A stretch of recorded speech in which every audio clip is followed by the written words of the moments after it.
Welcome to Chinese Novel Audiobook. Chapter 81, Big Events Together.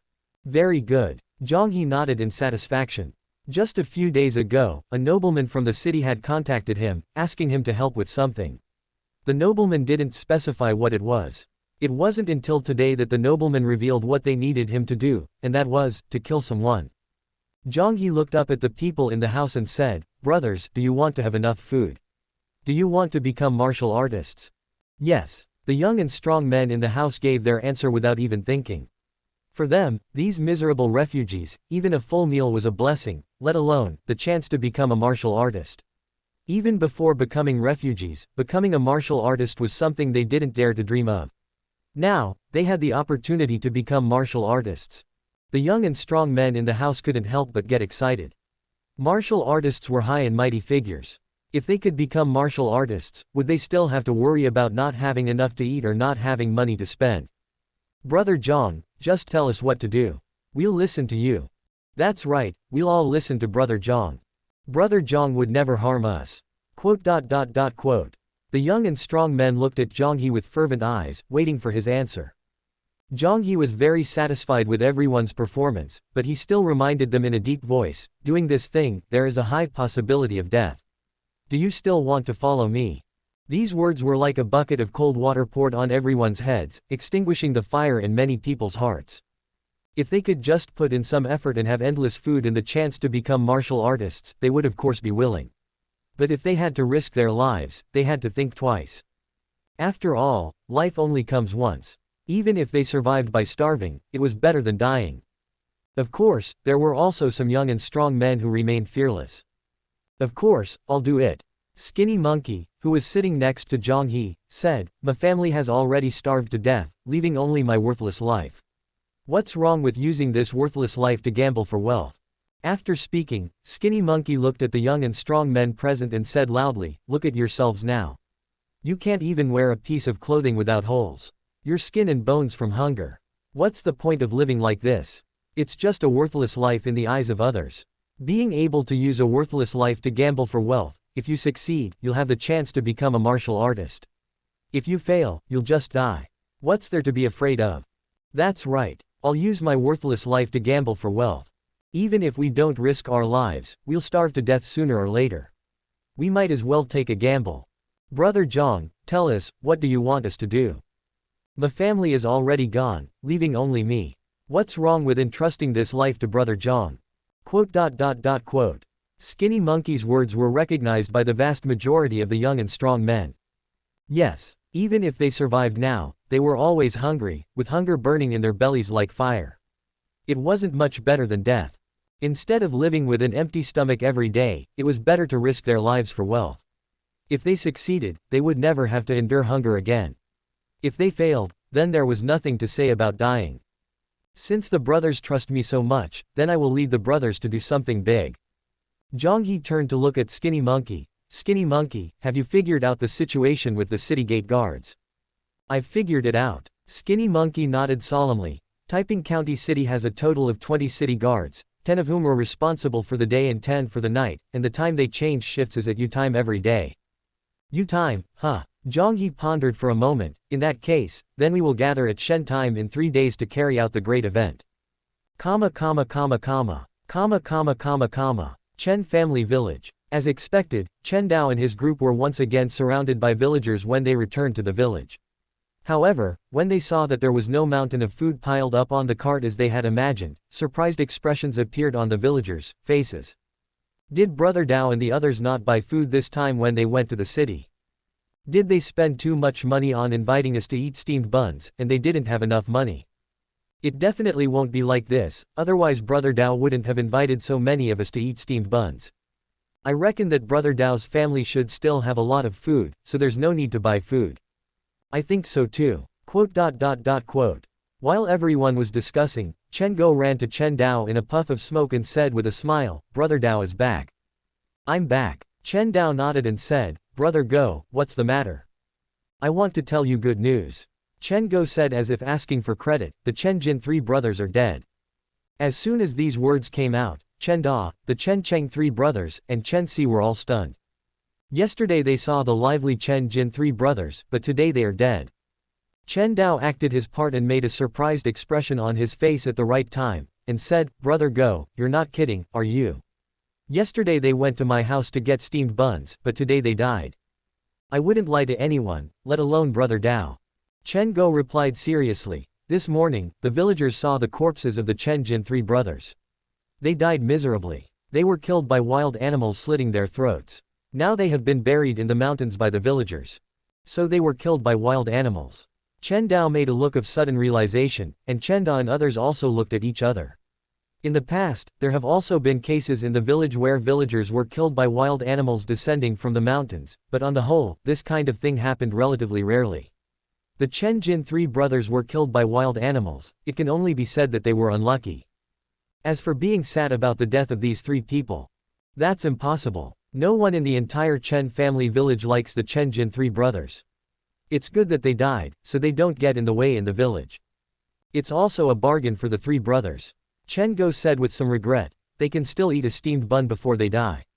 "Brother Dao, you are too kind, how can you give the three brothers steamed buns to eat?"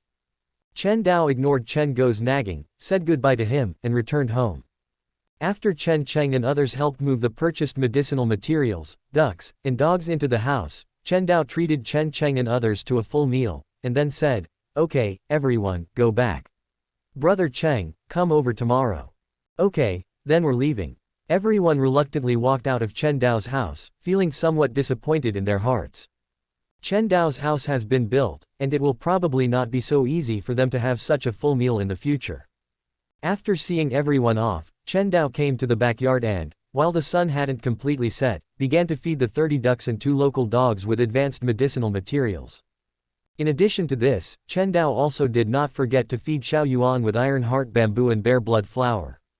According to Golden Finger's description, Xiao Yuan only needs to eat iron heart bamboo and bear blood flour for 5 days to advance into a golden claw little panda, possessing combat power no less than a 7th grade martial artist, and Chen Dao's safety will be more guaranteed at that time. Chapter 82 Guard. After feeding the ducks, the dog, and Little Round, Chen Dao took out the blood spirit mushroom and fed it to the 3 blood feather chickens, planning to cultivate a small number of blood claw chickens as a fighting force to protect his backyard. As for the crimson blood chicken, Chen Dao didn't plan to cultivate them for the time being. For him now, the effect of the blood feather chicken was sufficient for the moment, and it wouldn't be too late to cultivate the crimson blood chicken when they were needed in the future. The number of these domestic animals is increasing. Chen Dao, after feeding the medicinal herbs and feed, looked at the chickens and ducks in the backyard that were constantly calling, feeling a slight headache. As the number of domestic animals increased, Chen Dao inevitably felt a little overwhelmed when managing these domestic animals. You must know that raising these domestic animals is not just as simple as feeding them, but also includes cleaning up feces and recording the number of chickens, the number of eggs laid, and so on. Now there are 30 more ducks. Chen Dao already felt like he couldn't handle it all. In fact, Li Ping and Ding Shalwa would also help with these tasks, but there were still not enough people. It seems I have to find some people to help. Chen Dao thought in his heart, returned to the house to have dinner with his family, and then went back to his room to lie down. The next day, as soon as the sky began to brighten, Chen Cheng woke up. Chen Shi and Chen Mu, the 2 brothers who shared a room with Chen Cheng, noticed the movement and looked at Chen Cheng who was getting up, asking, "Big brother, are you going to Dao Zhe'er's house?" "Yes." Chen Cheng nodded and said, "Don't get up, just keep lying down to reduce some consumption." Although the people of this world don't know what the law of conservation of energy is, they are still clear that the more they move, the greater the consumption. Chen Shi and Chen Mu could no longer eat at Chen Dao's house, and with little food at home, the best way to save food was undoubtedly to lie in bed and minimize consumption. Chen Cheng walked out of the bedroom and heard sounds coming from the kitchen. When he went over to take a look, he saw that his mother, Lu Yan, was making breakfast. "Mom." Chen Cheng walked into the kitchen and glanced at the paste being cooked in the pot. The paste was made by mixing a small amount of bran powder with a large amount of rice bran. In the past, even such food could not be eaten to his fill, but now, after Chen Cheng had eaten at Chen Dao's house, he didn't look favorably on this kind of food anymore. After all, compared to steamed buns, egg drop soup, and chicken, the taste of the paste made from bran powder was too different, and eating too much of this stuff made it easy to get constipated. Cheng Zhe is up. Lu Yan turned her head to look at Chen Cheng and said, now that you're up, hurry up and go to Dao Zhe's house to help, don't delay Dao Zhe's business. Understood, Mom. Chen Cheng looked at the paste cooking in the pot again, determined in his heart that he must ensure that his family would no longer have to eat these unpalatable foods in the future. When Chen Cheng arrived at Chen Dao's house in the cold wind, Chen Dao was feeding the domestic animals in the backyard, and Ding Shalwa was responsible for receiving Chen Cheng. Cheng Zhe, Dao Zhe has already instructed that you should eat first when you arrive. Ding Shalwa led Chen Cheng into the kitchen, signaling Chen Cheng to sit at the dining table and have breakfast with Chen Fei and Chu Jia. Today's breakfast was not abundant, with only white steamed buns and a small bowl of egg drop soup for each person. Chen Cheng, who had eaten at Chen Dao's house several times, was not shy and sat directly opposite everyone, picking up a steamed bun and starting to eat. Uncle Cheng is such a big eater. Chen Fei, eating a steamed bun in small bites, looked at Chen Cheng sitting opposite her and said with a smile. Chu Jia, who was small beside her, also nodded, yes, yes. Uncle Chen Cheng is such a big eater, he can eat 10 steamed buns at once. I wish I could eat that much too. This was a worry for the young Chu Jia. Steamed buns were so delicious, but her stomach was too small, and she could only eat 2 at most at a time. Hee hee. Chen Cheng scratched his head and said with a simple smile, when you grow up, you can eat as much as uncle. Really? The eyes of the 2 children lit up. Just thinking about being able to eat as much as Chen Cheng, they couldn't help but want to grow up sooner so they could eat more steamed buns. Of course it's true. Chen Dao, returning from the backyard, touched the heads of the 2 children. Eat well, maybe you can grow as big as Uncle Cheng in the future. I don't want to. Chen Fei shook her head like a rattle drum. She only wanted to be able to eat as much as Chen Cheng, but she didn't want to be as strong as an ox like Chen Cheng. After all, she was a girl. Ha ha. Chen Dao laughed, then said to Chen Cheng, Cheng Zhe, are you full? If you're full, come with me. I'm full. Chen Cheng nodded, then followed Chen Dao to the front yard. After the 2 stood in the front yard, Chen Dao turned his head and said to Chen Cheng, Cheng Zhe, you still don't know what I asked you to do you? I don't know. Chen Cheng scratched his head and said, Chen Dao only said to work with him, but he didn't say what to do specifically. I asked you to be my guard. Chen Dao explained, from now on, you will stay by my side and protect my safety at all times. Can you do it? I can do it. Chen Cheng nodded without hesitation. He also knew about the profession of a guard, which was responsible for protecting the safety of important figures. In Chen Cheng's view, Chen Dao was the biggest figure in the village and treated him so well.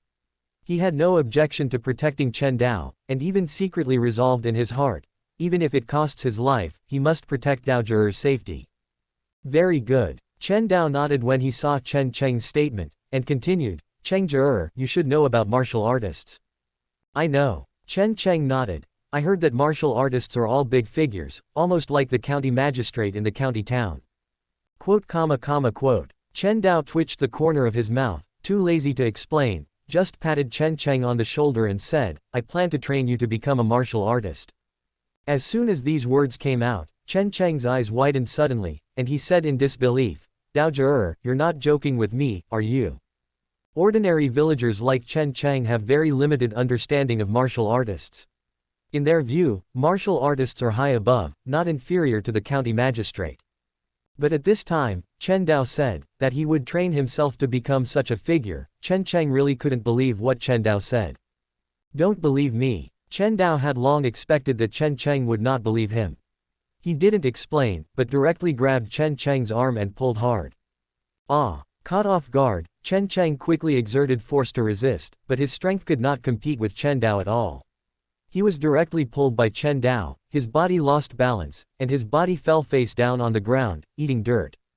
Chen Dao didn't use too much force, and this fall didn't cause much damage to Chen Cheng, but Chen Cheng, who fell to the ground, was stunned.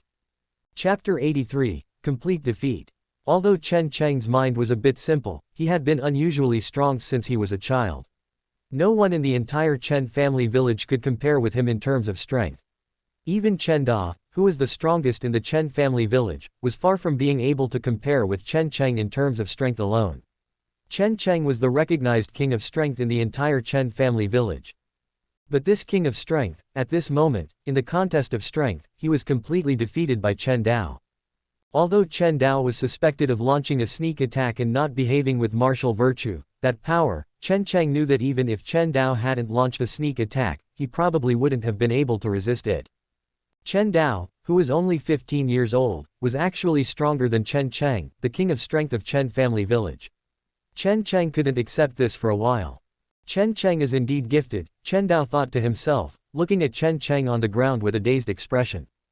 His arms now each possessed 300 pounds of force. Even among 9th-rank martial artists, he could be considered a strong existence. However, to pull down Chen Cheng, he had to use 50% of his strength.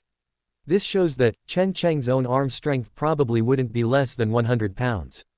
For someone who has never practiced martial arts to possess strength far surpassing ordinary people, it can only be described as a natural gift. Brother Dao. Chen Cheng, who had been stunned for a while, got up from the ground and couldn't help but ask, "How can you be so strong?" "Because I am a martial artist," Chen Dao replied. "Martial artists have abundant qi and blood, which nourishes the body, so their strength is naturally extraordinary. Martial artists are so powerful. Do you want to become a martial artist?" "Of course, I do. Then you will follow me to practice martial arts in the future. One day, you will become a martial artist like me." "Brother Dao, I'll listen to you. Then let's start now." Chen Dao adopted the stance of the subduing tiger fist and said to Chen Cheng, "Carefully remember the fist techniques I perform. You will need to perform them yourself later." Chen Dao originally wanted to give the Fuhu fist manual to Chen Cheng so that he could practice the fist techniques according to the manual, but Chen Cheng was illiterate and couldn't read the manual, so he could only teach him personally. Chen Dao performed the Fuhu fist in the front yard, move by move, and Chen Cheng watched intently, as if trying to memorize every move in his heart. A quarter of an hour later, Chen Dao stopped and said to Chen Cheng, "Brother Cheng, how much of the fist techniques I just performed did you remember?" "I've remembered almost everything," Chen Cheng replied. Chen Dao couldn't help but widen his eyes. "Almost everything?" "Yes." Chen Dao was speechless for a moment and said, "Then perform at once." "Okay." Chen Cheng adopted a stance and began to perform the Fuhu fist in a methodical manner. He really didn't lie to Chen Dao. He really remembered most of the Fuhu fist techniques. Although there were some flaws, Chen Dao noticed that most of the moves Chen Cheng performed were correct. This talent, Chen Dao opened his mouth. Most people in the village thought that Chen Cheng was not very bright and a bit simple. Chen Dao also thought so before. But now, his idea has been overturned. Chen Cheng is not stupid, at least not in terms of practicing martial arts. He is even a little too smart. After only watching the Fuhu fist once, he memorized all the moves and successfully replicated them. Chen Dao couldn't help but compare himself with Chen Cheng, and immediately shed tears of the weak. The first time he practiced the Fuhu fist, he made many mistakes even when following the manual. Chen Cheng, however, almost learned the Fuhu fist at once.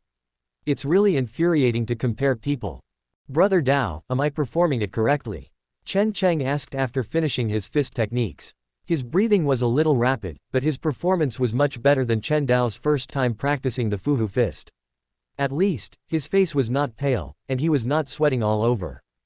"You performed very well, but there are still a few places that are not quite right."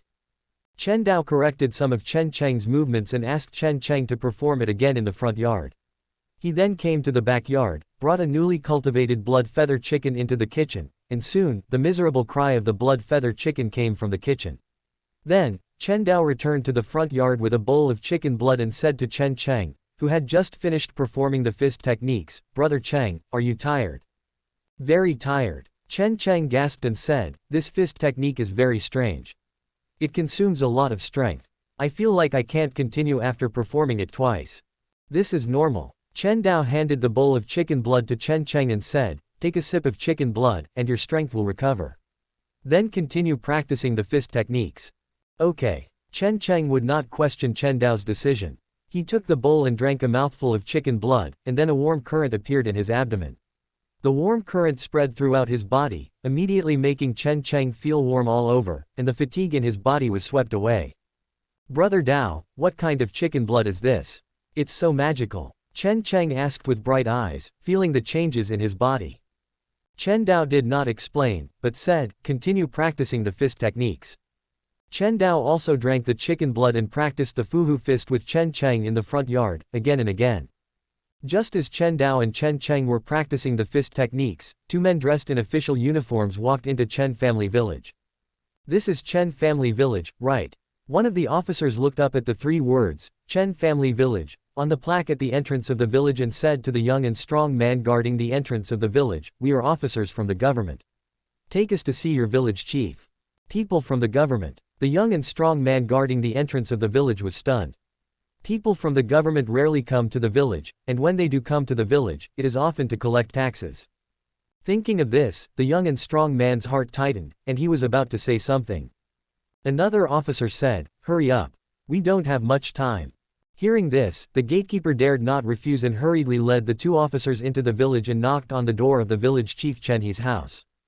"Chen Ke, you are." The door opened, revealing Chen He inside. He first looked at the young man knocking on the door, and then noticed the two officers behind Chen Ke. The moment he saw the two, an ominous premonition immediately emerged in Chen He's heart. The arrival of government officials in Chen family village would definitely not be a good thing. Chen He even suspected that the deaths of the Chen Jin brothers had been discovered by the government, but he felt that it was unlikely. The entire Chen family village, except for Chen Dao and his group, had not had anyone entering the city recently. It was impossible for the government to know about the deaths of the Chen Jin brothers. Even if they knew, they probably wouldn't take it seriously. After all, in the villages on the edge of the Kangmang Mountains, people are killed by wild animals every year. If the government took care of everything, they would have been exhausted long ago. And if they didn't come because of the deaths of the Chen Jin brothers, then the purpose of the government officials could only be one thing, and that is, to collect taxes. You are Chen He, the village chief of Chen family village, right? Chapter 84 No Way to Survive. Are you Chen He, the village chief of Chenjia village? A yamen runner asked. I am. Chen He nodded in response, with a flattering smile on his face. Please, both of you, come inside and sit down. It's cold outside. Don't underestimate these yamen runners, they are nothing in front of ranked officials, but for ordinary people, these petty officials are even more terrifying than the county magistrate.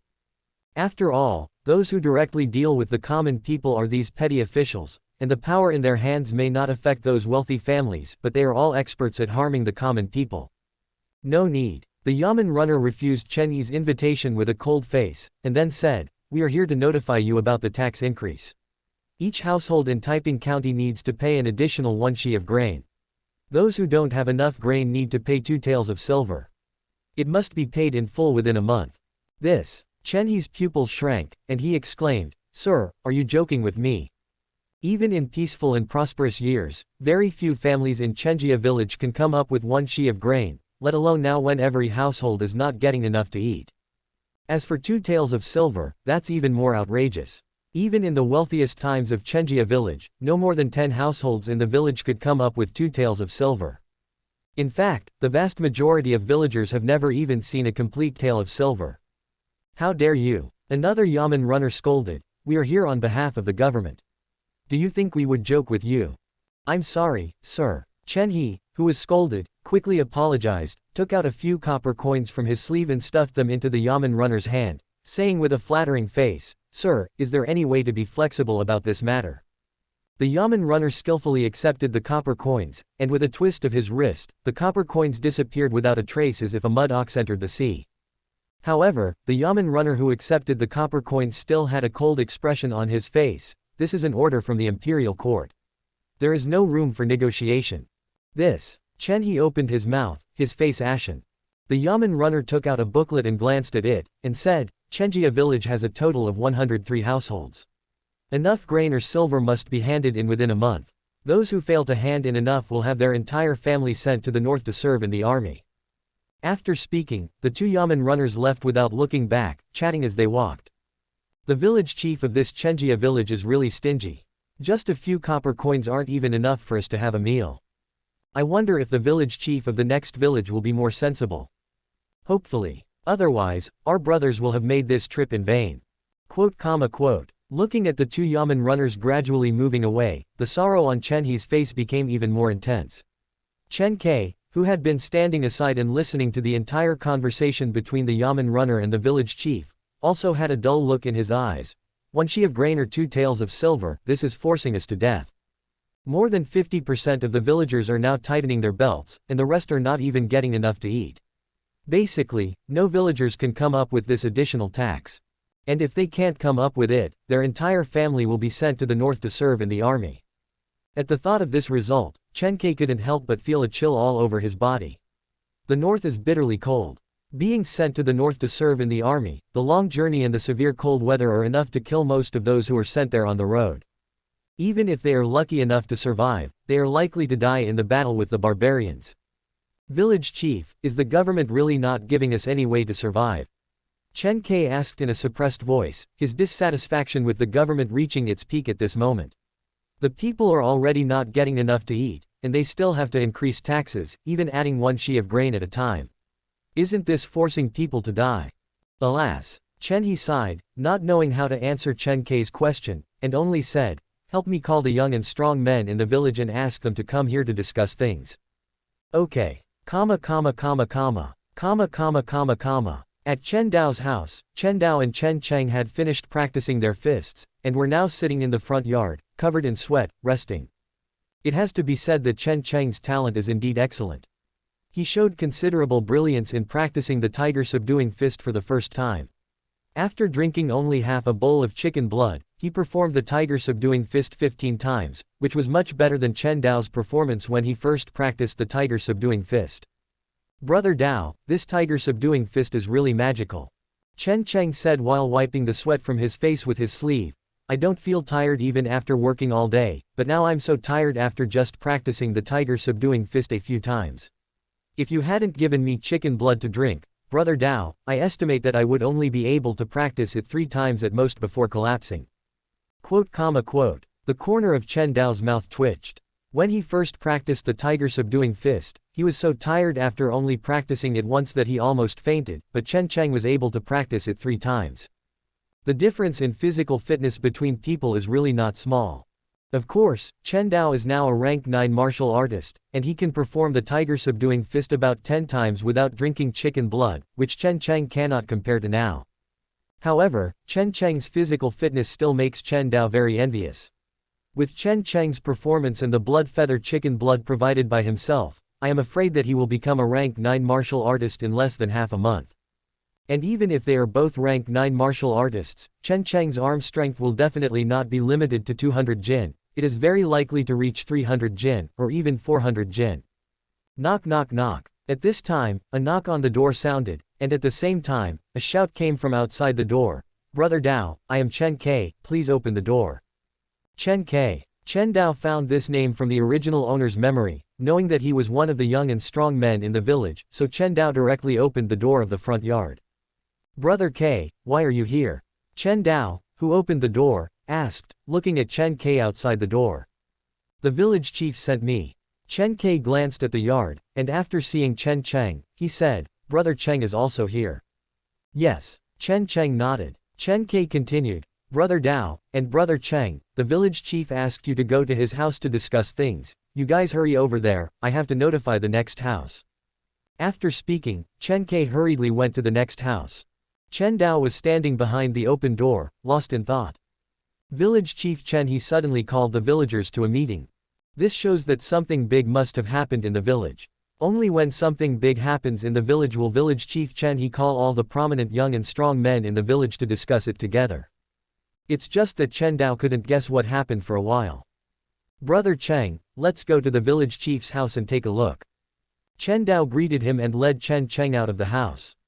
As soon as he went out, he saw Chen Dao, who had also just walked out of his house. Brother Dao, Brother Cheng. Chen Dao nodded to the two of them and said, the village chief called you too. Yes. Chen Dao nodded and said, does uncle know what it's about? Chapter 85 Tax Resistance. I don't know. Chen Dao shook his head. His situation was the same as Chen Dao's. Chen Kai had only hastily informed him before rushing off to the next household.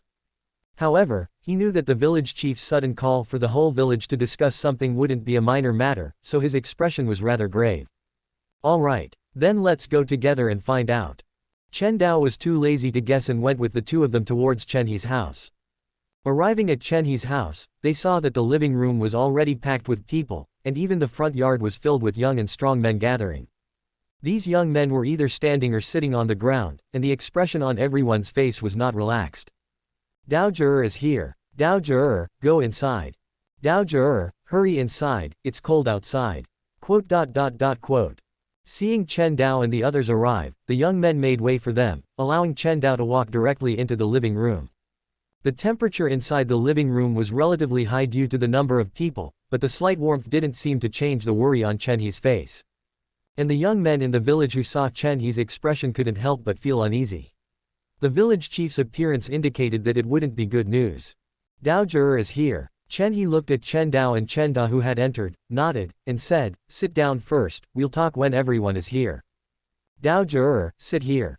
Chen He's younger brother, Chen Jian, who was called Chen Lao by the villagers, quickly offered his chair to Chen Dao.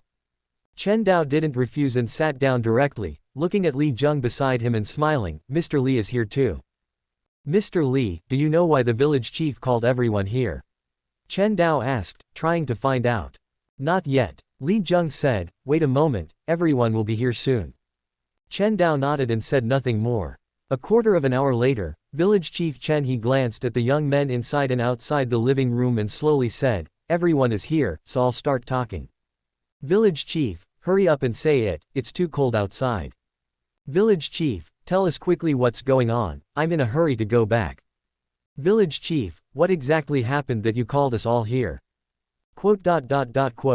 The young men gathered in the living room and front yard asked loudly. They were also quite puzzled. What was the village chief calling everyone here for in the middle of winter? The reason I called everyone here is because officials came just now. Chen He didn't keep everyone waiting too long and went straight to the point, and the purpose of the officials' visit was to announce the tax increase. According to the officials, our Chen family village has a total of 103 households, and each household needs to pay 1 she of grain or 2 taels of silver as the tax increase. Chen He's voice fell, and the living room and front yard fell silent. Every young man gathered at Chen He's house widened their eyes and fell into a daze. 1 she of grain is 100 jin. In this day and age, few families in Chen family village can eat their fill. How could they possibly take out 100 jin of grain? As for 2 taels of silver, that's even more impossible. Most villagers don't even have a few copper coins at home, so where would they get 2 taels of silver? Village chief, are the officials joking with us? Chen Go's father, Chen Sheng, said in disbelief, we can't even eat our fill now, where can we get 100 jin of grain? That's right. Damn it, I can't even feed myself, and the government still wants to increase taxes. Is the government trying to force us to death? 100 jin of grain, my life isn't even worth that much.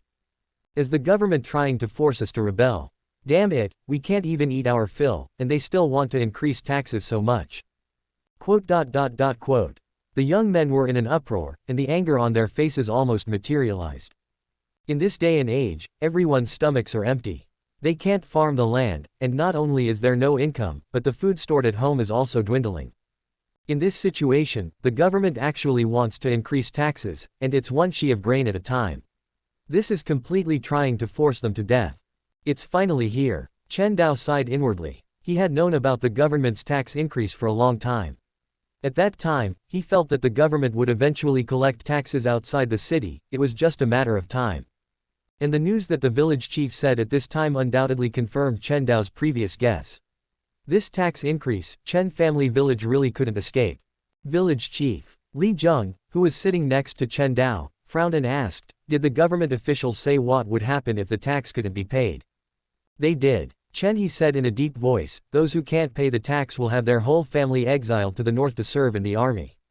Serve in the army. Hearing this, everyone couldn't help but tremble, with fear on their faces. Serving in the army is terrible, but it's not enough to make them so afraid. What really makes them afraid is, being exiled to the north to serve in the army.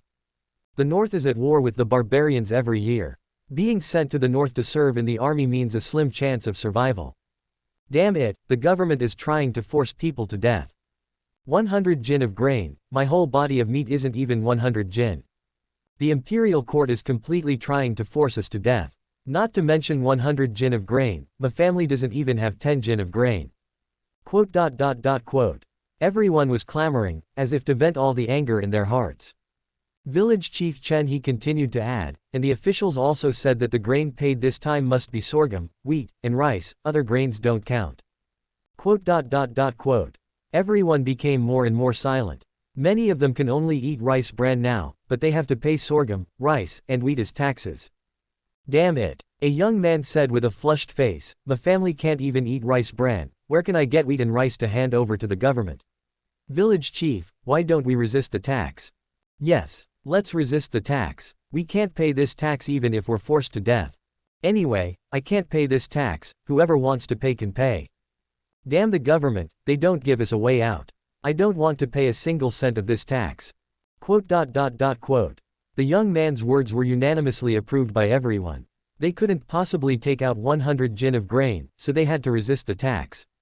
No. Li Jung hurriedly said, absolutely not resist the tax. Resisting the tax is a capital crime. Once you resist the tax, it is tantamount to rebellion. Then our Chen family village, I am afraid, will be killed by the imperial court's army. Even in modern society, tax evasion is an extremely serious crime, let alone the Shah Kingdom of ancient society. Subscribe to Chinese Novel Audiobook YouTube channel.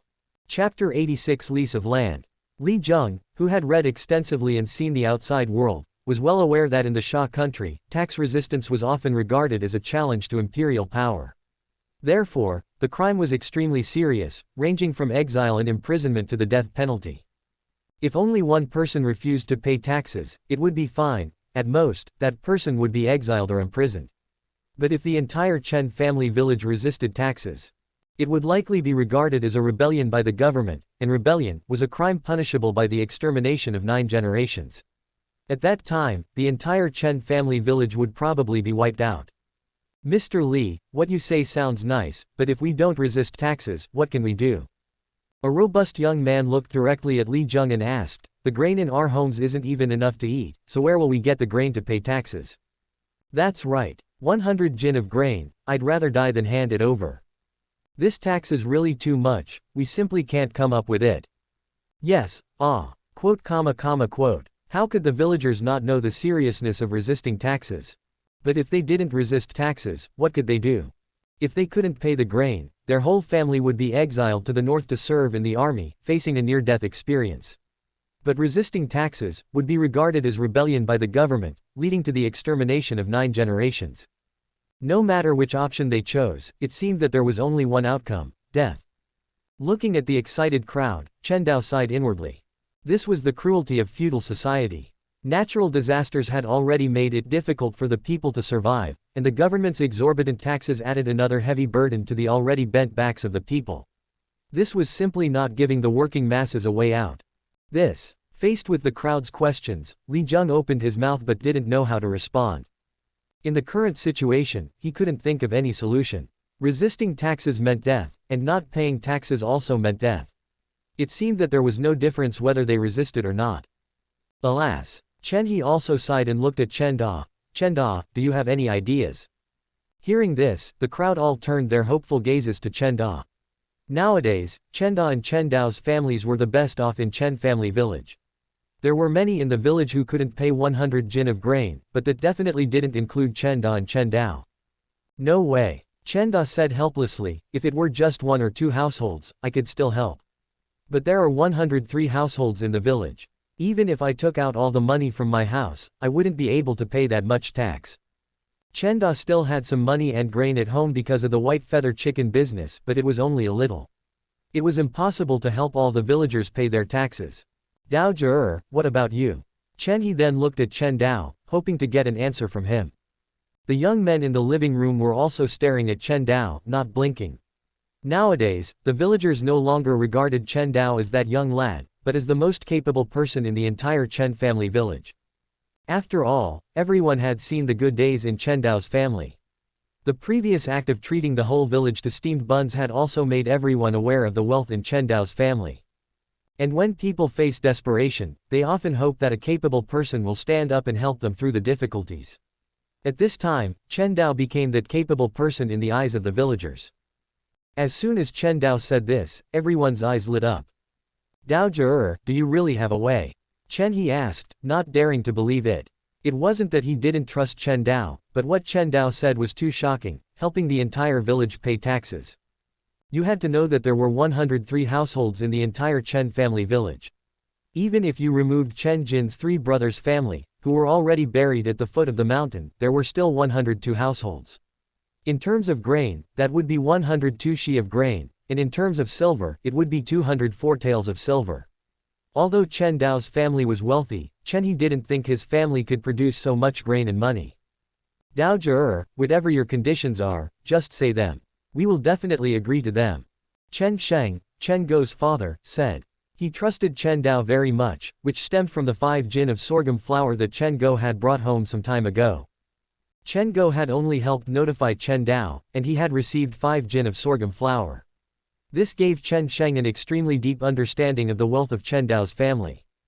If someone else said they could help the whole village get through this tax increase, then Chen Sheng would definitely doubt it, suspecting that he had ulterior motives. But since Chen Dao said it, then Chen Sheng felt that there definitely wouldn't be any problems. That's right. Dao Zhe, whatever your conditions are, just say them. We'll listen to you. Dao Zhe, as long as you can help us pay this tax, I'll even sell you my life. Dao Zhe, what's the solution? Tell us quickly. Quote. At this moment, everyone's eyes were focused on Chen Dao. Chen Dao became the only protagonist in everyone's eyes. And Chen Dao, meeting the gazes of the crowd, had a look of composure. He didn't think that helping the villagers pay this tax was a big deal.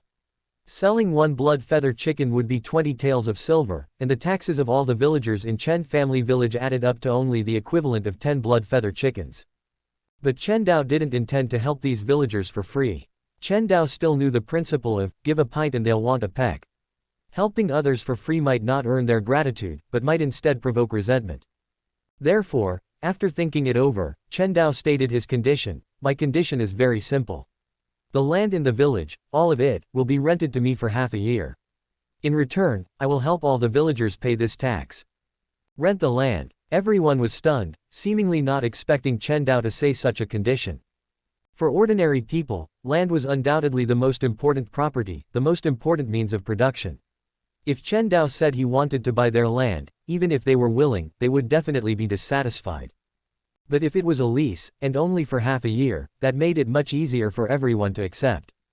Dao Zhe, Chen Sheng said, somewhat puzzled. Now it's freezing cold, and nothing can be grown in the fields. What are you renting our land for? It was now September, and the weather was severely cold. Even some cold-resistant crops couldn't grow. Chen Sheng really didn't know what Chen Dao was going to do with this land. I have my own uses. Chen Dao didn't mean to explain, but said, my condition is this, rent all your land to me for half a year, and I can help you pay this tax. No problem. The young man who had previously said he wanted to resist taxes blurted out, my family's 5 mu of land will all be given to Dao Zhe. As long as Dao Zhe can help me pay this tax, that's fine. I'm willing too. My family's 3 mu of land can also be rented to Dao Zhe. Me too. Quote. Everyone agreed to Chen Dao's conditions without even thinking. Renting the land to Chen Dao for half a year wouldn't cause them any loss. After all, the weather was cold now, and they couldn't plant crops. Leaving the land there wouldn't produce anything. Chapter 87 The Temptation of 1 tael of silver. Chen Dao wasn't surprised that everyone agreed. The logic was simple. In this weather, they couldn't plant crops, and the land was just sitting there. Renting it to Chen Dao would bring in 2 taels of silver to pay taxes. Not renting it would just be a waste. The reason Chen Dao wanted to rent the villagers' land was also simple. With the price of grain in the city constantly rising and the number of livestock at home steadily increasing, Chen Dao had begun to consider the issue of food self-sufficiency. The chickens and ducks he worked so hard to raise, when sold, would have most of the profit taken away by the Liang merchants who monopolized the grain trade. This was absolutely unacceptable to Chen Dao. Therefore, Chen Dao began to consider producing his own grain. The harsh weather was, of course, the biggest problem for the villagers when it came to farming, but for Chen Dao, it wasn't an issue at all. His golden finger could completely cultivate cold-resistant grain varieties. The reason Chen Dao hadn't considered growing his own grain before was for his own safety. But now that he possessed sufficient self-protection capabilities, it was time to consider the matter of food self-sufficiency. Everyone, Chen Dao said, looking at the delighted crowd, This rent of 2 taels of silver is not only for renting your land but also requires you to help me with the work." Hearing this, the crowd was stunned, somewhat unable to understand Chen Dao's meaning. Li Zheng, who was sitting next to Chen Dao, reacted quickly and said, "Dao Ji, are you going to plant crops in those fields?" "That's right." Chen Dao nodded. "That won't work." Chen Sheng shook his head and said, "Dao Ji, in this weather, even the most cold-resistant winter wheat can't be planted. If you plant grain in the fields, it's impossible to grow anything."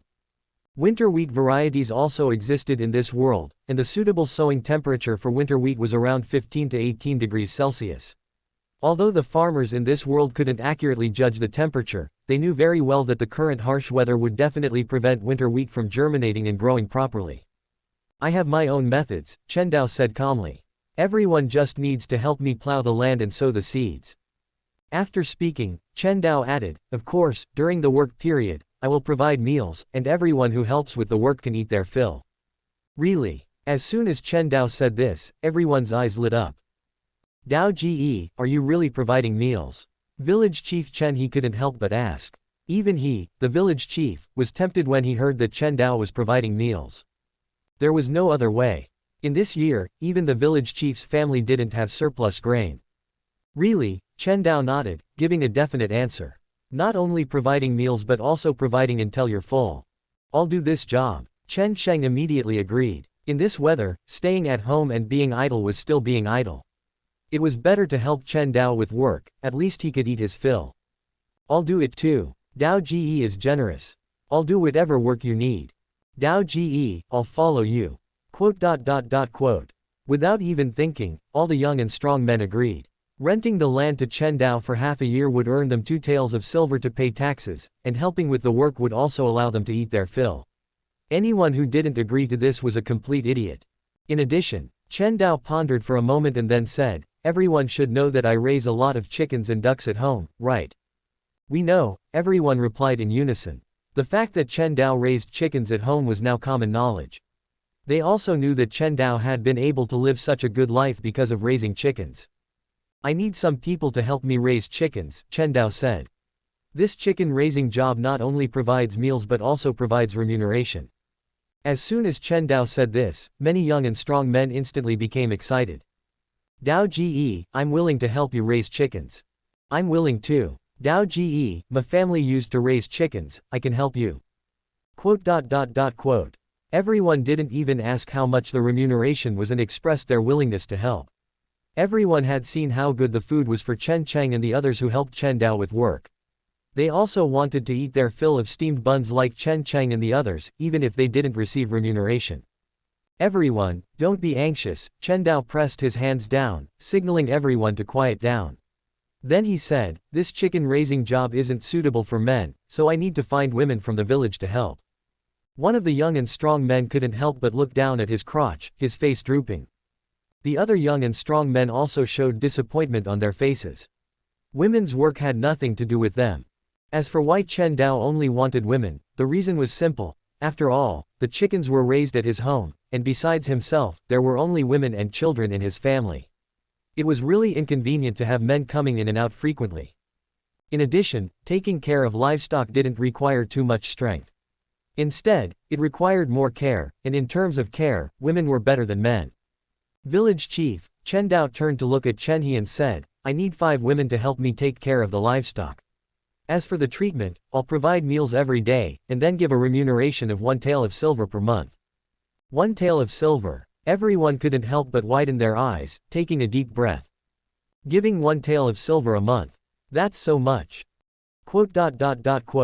Hearing the remuneration of 1 tael of silver, everyone glanced at their crotch, feeling an impulse to become a woman right now. There was no other way, the temptation of 1 tael of silver was too great.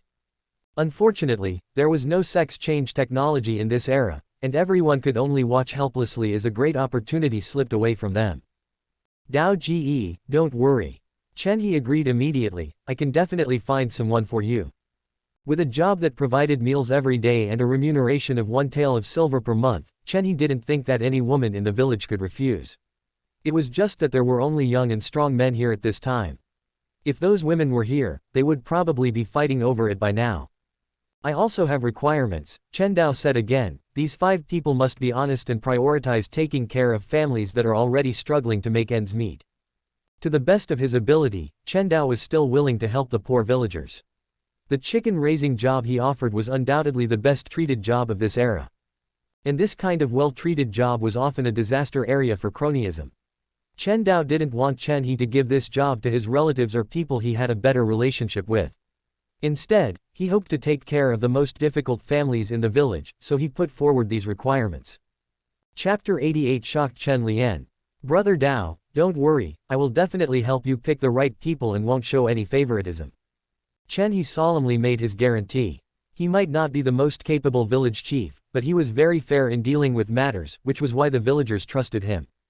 As for those young and middle-aged men who wanted to arrange for the women in their families to work for Chen Dao, they all gave up on that idea. In the end, although their families with young and middle-aged men were poor, they were far from being unable to survive. That's good. Chen Dao nodded. If that's the case, then I'll leave first. Everyone, go back and prepare. We'll start working tomorrow. After saying this, Chen Dao led Chen Cheng and Chen Da out of the village chief's house first. After Chen Dao left, the villagers also bid farewell to the village chief and returned home to tell their families the good news. Chen Sheng returned to his home quickly. As soon as he arrived, his son Chen Go and daughter-in-law Lu Jia greeted him and asked, "Dad, head of the house, what did the village chief call you all to talk about?" Obviously, Chen Go and Lu Jia, who had been staying at home, were also very concerned about what was happening in the village. This wasn't gossip, but a major event in the village, which was often closely related to them. Let's go back inside first, and I'll tell you slowly. Chen Sheng gestured for the two to go inside. After sitting down, Chen Sheng said, the imperial court is increasing taxes, requiring each of us to pay 100 caddies of grain or 2 taels of silver. As soon as these words came out, Chen Go and Lu Jia were stunned, feeling like the sky was falling. 100 caddies of grain or 2 taels of silver, in this year, was no different from taking their lives. This damn imperial court. Chen Go cursed angrily, we can't even eat our fill in this year, and they still want to increase taxes. Husband. Lu Jia widened her eyes and said in a trembling voice, is the imperial court trying to force us to death? We can't get 100 caddies of grain at all. Don't worry. Just as Lu Jia was feeling lost, Chen Sheng smiled and said, this matter has been resolved. Resolved? Lu Jia was stunned and quickly asked, how was it resolved? Could it be that the government saw that our village was poor and didn't plan to collect taxes? How is that possible? The government is never so kind. Chen Sheng shook his head and smiled. This matter was resolved with the help of Brother Dao. I rushed back to discuss this matter with you. Chen Sheng told the two everything Chen Dao had said at the village chief's house. After listening, Lu Jia's face lit up and said, it's okay to rent our family's land to Brother Dao, as long as it can help us pay the taxes. Anyway, it's only for half a year, and the land is useless there. I knew that Brother Dao was a capable person. Chen Go said with admiration. He was 2 years older than Chen Dao, but in his heart, Chen Dao, who could make his family lives such a good life and even treat the whole village to steamed buns, was the person he admired the most. Brother Dao is indeed capable. Chen Sheng also sighed. No one in the entire village, not even the village chief, had any solution to this tax payment, but only Brother Dao, without batting an eye, said he could help the entire village pay the taxes. This kid has really made something of himself.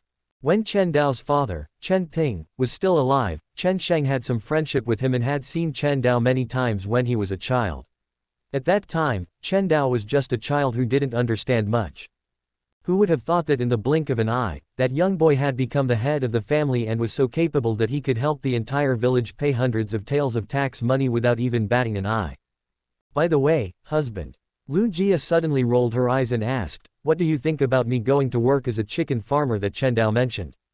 No way. Chen Sheng shook his head and said, Brother Dao said that he would give priority to families who are struggling to make ends meet, so it definitely won't be your turn. Although Chen Sheng's family was poor, they had not reached the point where they could not make ends meet. There were many families who were worse off than theirs. With village chief Chen He's personality, the chicken farming job would definitely not be their family's turn. Okay. Lu Jia nodded with some disappointment, but then she cheered up again. It doesn't matter if I don't get the chicken farming job. We can help Brother Dao cultivate the land, and we will definitely be able to eat our fill. That's right. Chen Go nodded in agreement. Brother Dao is always generous. If we work for him, we will definitely be able to eat our fill, and maybe even eat steamed buns. Chen Dao had always missed the taste of steamed buns. Since he had eaten steamed buns, this soft and sweet food had become his greatest desire. At Chen Lian's house, Chen Lian, who was drawing water by the well, suddenly heard a knock on the door. Coming. Chen Lian put down the bucket and opened the gate to the front yard. Xiao Lian, is your grandmother at home? Village Chief Chen He stood outside the door with a smile. Chen Lian was a little surprised and said, Village Chief, why are you here? Chen Lian knew that the village chief had called all the young and middle-aged men in the village for a meeting, but there were no men in her family, and her grandmother was old and inconvenient to move around, so no one was able to attend. I have good news to tell you. Won't you invite me in to sit down? Chen He said with a smile. Village Chief, please come in. Chen Lian quickly welcomed Chen He into the house and, to avoid suspicion, also called her grandmother, He Shuihua, to the living room. Grandma He, how have you been lately? When Chen He saw He Shuihua, he hurriedly greeted her. People of this era were extremely respectful of the elderly. Even if Chen He was the village chief, he had to be polite to elders like He Shuihua. I'm alright. He Shuihua was over 50 years old, but she was still healthy. She nodded slightly and then asked, Xiao He, do you have something to tell us by coming to our house? I have good news to tell you. Village Chief Chen He told them about Chen Dao's plan to find someone to help raise chickens. After listening, He Shuihua and Chen Lian were stunned, seemingly not expecting that such a great thing would fall on their family. A job that included meals and 1 tael of silver per month. This good thing gave the two women a feeling of unreality, as if they were in a dream. Village Chief, you're not joking with me, are you? Chen Lian asked in disbelief. 1 tael of silver a month, even the strongest young men in the village couldn't earn that much silver by working in the city, right? But she, a woman, could get such a job. This was no different from a pie falling from the sky. Why would I joke with you? Chen He still had that smiling look on his face. Brother Dao said that this job would give priority to families who are struggling to make ends meet. I thought that Xiao Lian, your family is relatively difficult, so I gave this job to you. After saying that, Chen He reminded her again, but Xiao Lian, I must remind you that when you go to work at Brother Dao's house, you must be careful and meticulous. Don't make any mistakes. Otherwise, if Brother Dao kicks you out, then I won't be able to do anything about it. Chapter 89 Great Joy. Don't worry, Village Chief, I know what's important. Chen Lian nodded solemnly. This job was so precious, it was already a great blessing that it fell to her. How could she dare be careless? Chen Lian had even made up her mind that once she arrived at Dao Zhi'er's house, she would put in her utmost effort to work, so as to be worthy of this God-given opportunity. It's good that you understand. Chen He then spoke about the government's tax increase, and also mentioned Chen Dao's request. After listening, He Shuihua said without hesitation, our family's land can be rented to Dao Zhi'er, as long as he can help us pay the taxes. Chen Lian also nodded, not at all resistant to the idea of renting the land to Chen Dao. In fact, no one in the entire Chenjia village would refuse this proposition. Now that it was freezing cold, the land was just a waste, and renting it to Chen Dao would get them 2 taels of silver to pay the taxes. Only a fool would refuse. Alright, then I'll be leaving now. As Chen He got up to leave, he didn't forget to remind them, if Grandma He is still able to work, she can go to the fields to work tomorrow, so she can eat and save some of the family's food. After speaking, Chen He politely declined Chen Lian's invitation to stay for a drink of water, left Chen Lian's house, and went to inform the others in the village. After the village chief left, Chen Lian and He Shuihua looked at each other, both seeing the joy in each other's eyes. The village chief indeed did not deceive them. What he brought them was indeed great news, a job where they could eat their fill and earn a tael of silver a month. For Chen Lian and He Shuihua, this was even more of a surprise than a pie falling from the sky. After all, the pie falling from the sky would eventually be eaten, but the job provided by Chen Dao would allow them to eat their fill every day, and also receive a tael of silver each month. Xiao Lian, He Shuihua solemnly instructed, when you go to Dao Zhi'er's house, you must work hard. Don't lose this precious job because of laziness. Don't worry, Grandma, I will definitely work hard. Chen Lian said with a resolute expression. She was never afraid of hardship. Even if the work at Chen Dao's house was tiring, she would definitely persevere. At Chen Dao's house, Chen Dao was examining the wheat in front of him. This wheat was the winter wheat seed grain that Chen Dao had specifically instructed Wu Han to bring when he came last time. At this time, as he stared at the winter wheat, information about its advancement appeared in his eyes. Question mark. Sha country winter wheat, characteristics, cold resistant, yield of 200 to 300 jin per mu. Question mark. Winter wheat advancement route 1, soak in yumu grass juice for 3 days to advance to yumu wheat. Question mark. Yumu wheat characteristics, heat loving, yield of 500 to 600 jin per mu. Question mark. Winter wheat advancement route 2, soak in dongming grass juice for 3 days to advance to cold resistant wheat.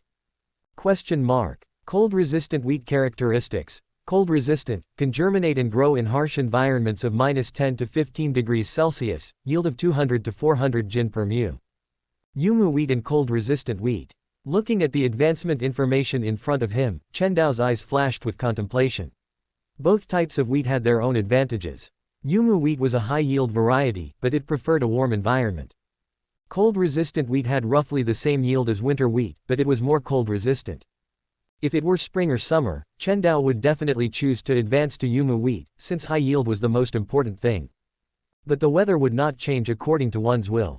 Now that it was freezing cold, Chen Dao could only choose the cold-resistant wheat variety. Fortunately, the material dongming grass needed to advance cold-resistant wheat is not difficult to find. Chen Dao said to himself. Dongming grass was similar to Jixin grass, both being medicinal herbs that could be found everywhere in the mountains. Many villagers even had this stuff at home, because its odor was extremely irritating and could drive away wild animals and mosquitoes. As early as a few days ago, Chen Dao had collected a lot of dongming grass. At this time, he took out the dongming grass, crushed it, squeezed out the juice, mixed the dongming grass juice with clean water, and poured it into a large wooden bucket, then soaked all the winter wheat seed grain in it, waiting for the winter wheat to advance. Just wait 3 days for it to advance. After doing all this, Chen Dao returned to the house, had dinner with his family, and then lay on the bed, closing his eyes and falling asleep. The next day, the sky had just barely lit up when Chen Lian woke up. After entering the kitchen to make breakfast for her grandmother, Chen Lian wrapped her clothes tightly around her body, stepped out of the house, and walked towards Chen Dao's house against the cold wind. Arriving at Chen Dao's door, she saw that there were already 4 women waiting outside. Seeing Chen Lian coming, a burly woman stepped forward to greet her. Xiao Lian is here. Chen Lian looked up at the woman and recognized her identity. Aunt Wu, good morning. Aunt Wu's name was Wu Yun, and she was a widow in the village. She married into Chenjia village, and soon after giving birth to her child, her husband passed away, leaving Wu Yun alone to struggle to raise the child. In this era, it was undoubtedly extremely difficult for a woman to raise a child alone. Therefore, Wu Yun's family had always been very poor. Fortunately, Wu Yun's deceased husband had left behind a few acres of land, otherwise her family would probably have been unable to make ends meet. In fact, not only Wu Yun, but the 3 women beside Wu Yun were also in the same situation. They were all families who had lost their prime labor force, and their lives were very difficult. It was precisely because of this that Chen He had chosen them. Good morning, Xiao Lian. The other 3 women also greeted Chen Lian, their faces full of joy.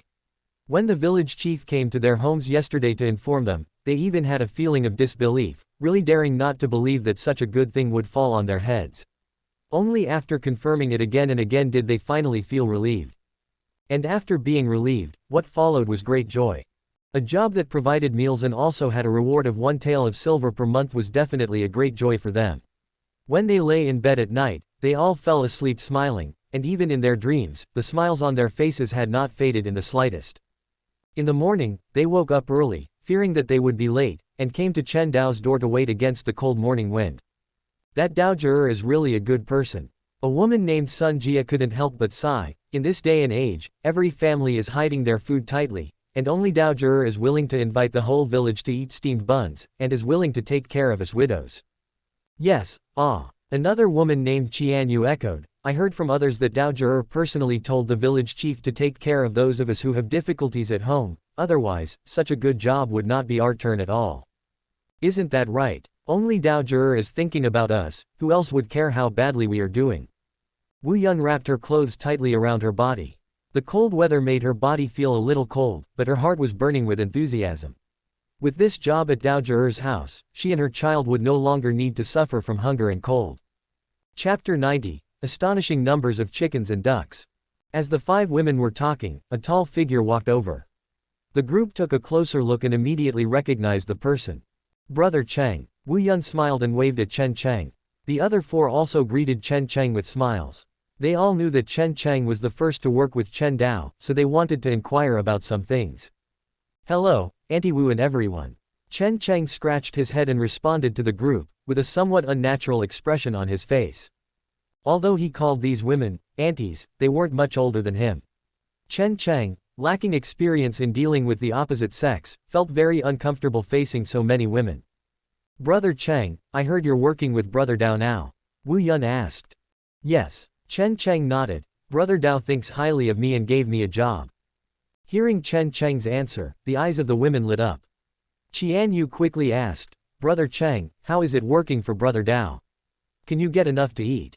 Of course. Chen Cheng said without hesitation. At Brother Dao's house, I eat steamed buns with egg drop soup every day. I eat very well. Steamed buns with egg drop soup. The women exchanged glances, and they could all see the shock in each other's eyes. To feed Chen Cheng, a big eater, steamed buns and egg drop soup every day, Brother Dao's family must be very wealthy, right? Brother Cheng, is Brother Dao easy to get along with? Does he scold people when working? No. Brother Dao is very good to me. What about Auntie Li? Is she easy to get along with? Very good. After the women's inquiries, they gradually had a better understanding. Judging from Chen Cheng's answers, working at Chen Dao's house shouldn't be particularly difficult. Creak. Just then, the gate of Chen Dao's house opened. Chen Dao looked at the 5 women waiting outside and recalled their identities from the original owner's memories. The 4 women were named Wu Yun, Qian Yu, Sun Jia, and Jin Hua, respectively. As for the last girl, Chen Dao remembered her name was Chen Lian. Chen Dao remembered that the first 4 women were widows in the village, and the girl Chen Lian also came from a family that had lost her parents.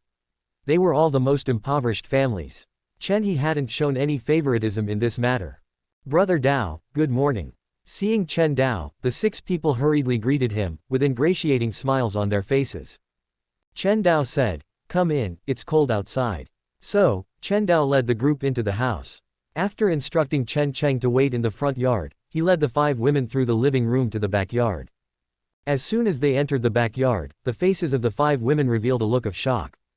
The people of Chenjia village all knew that Chen Dao's family raised a lot of chickens, but they didn't know the exact number of chickens. They could only vaguely guess that there were quite a few. But now, when they saw the enormous flock of chickens in front of them, Chen Lian and the other 4 couldn't help but be amazed. Looking around, the entire backyard was densely packed with chickens with golden yellow feathers. Each of these chickens was so large and looked so plump. Even the fluffy chicks looked particularly adorable. How many chickens are there? Chen Lian subconsciously spoke, trying to count the number of chickens, but she found that there were too many chickens in the backyard to count in a short time.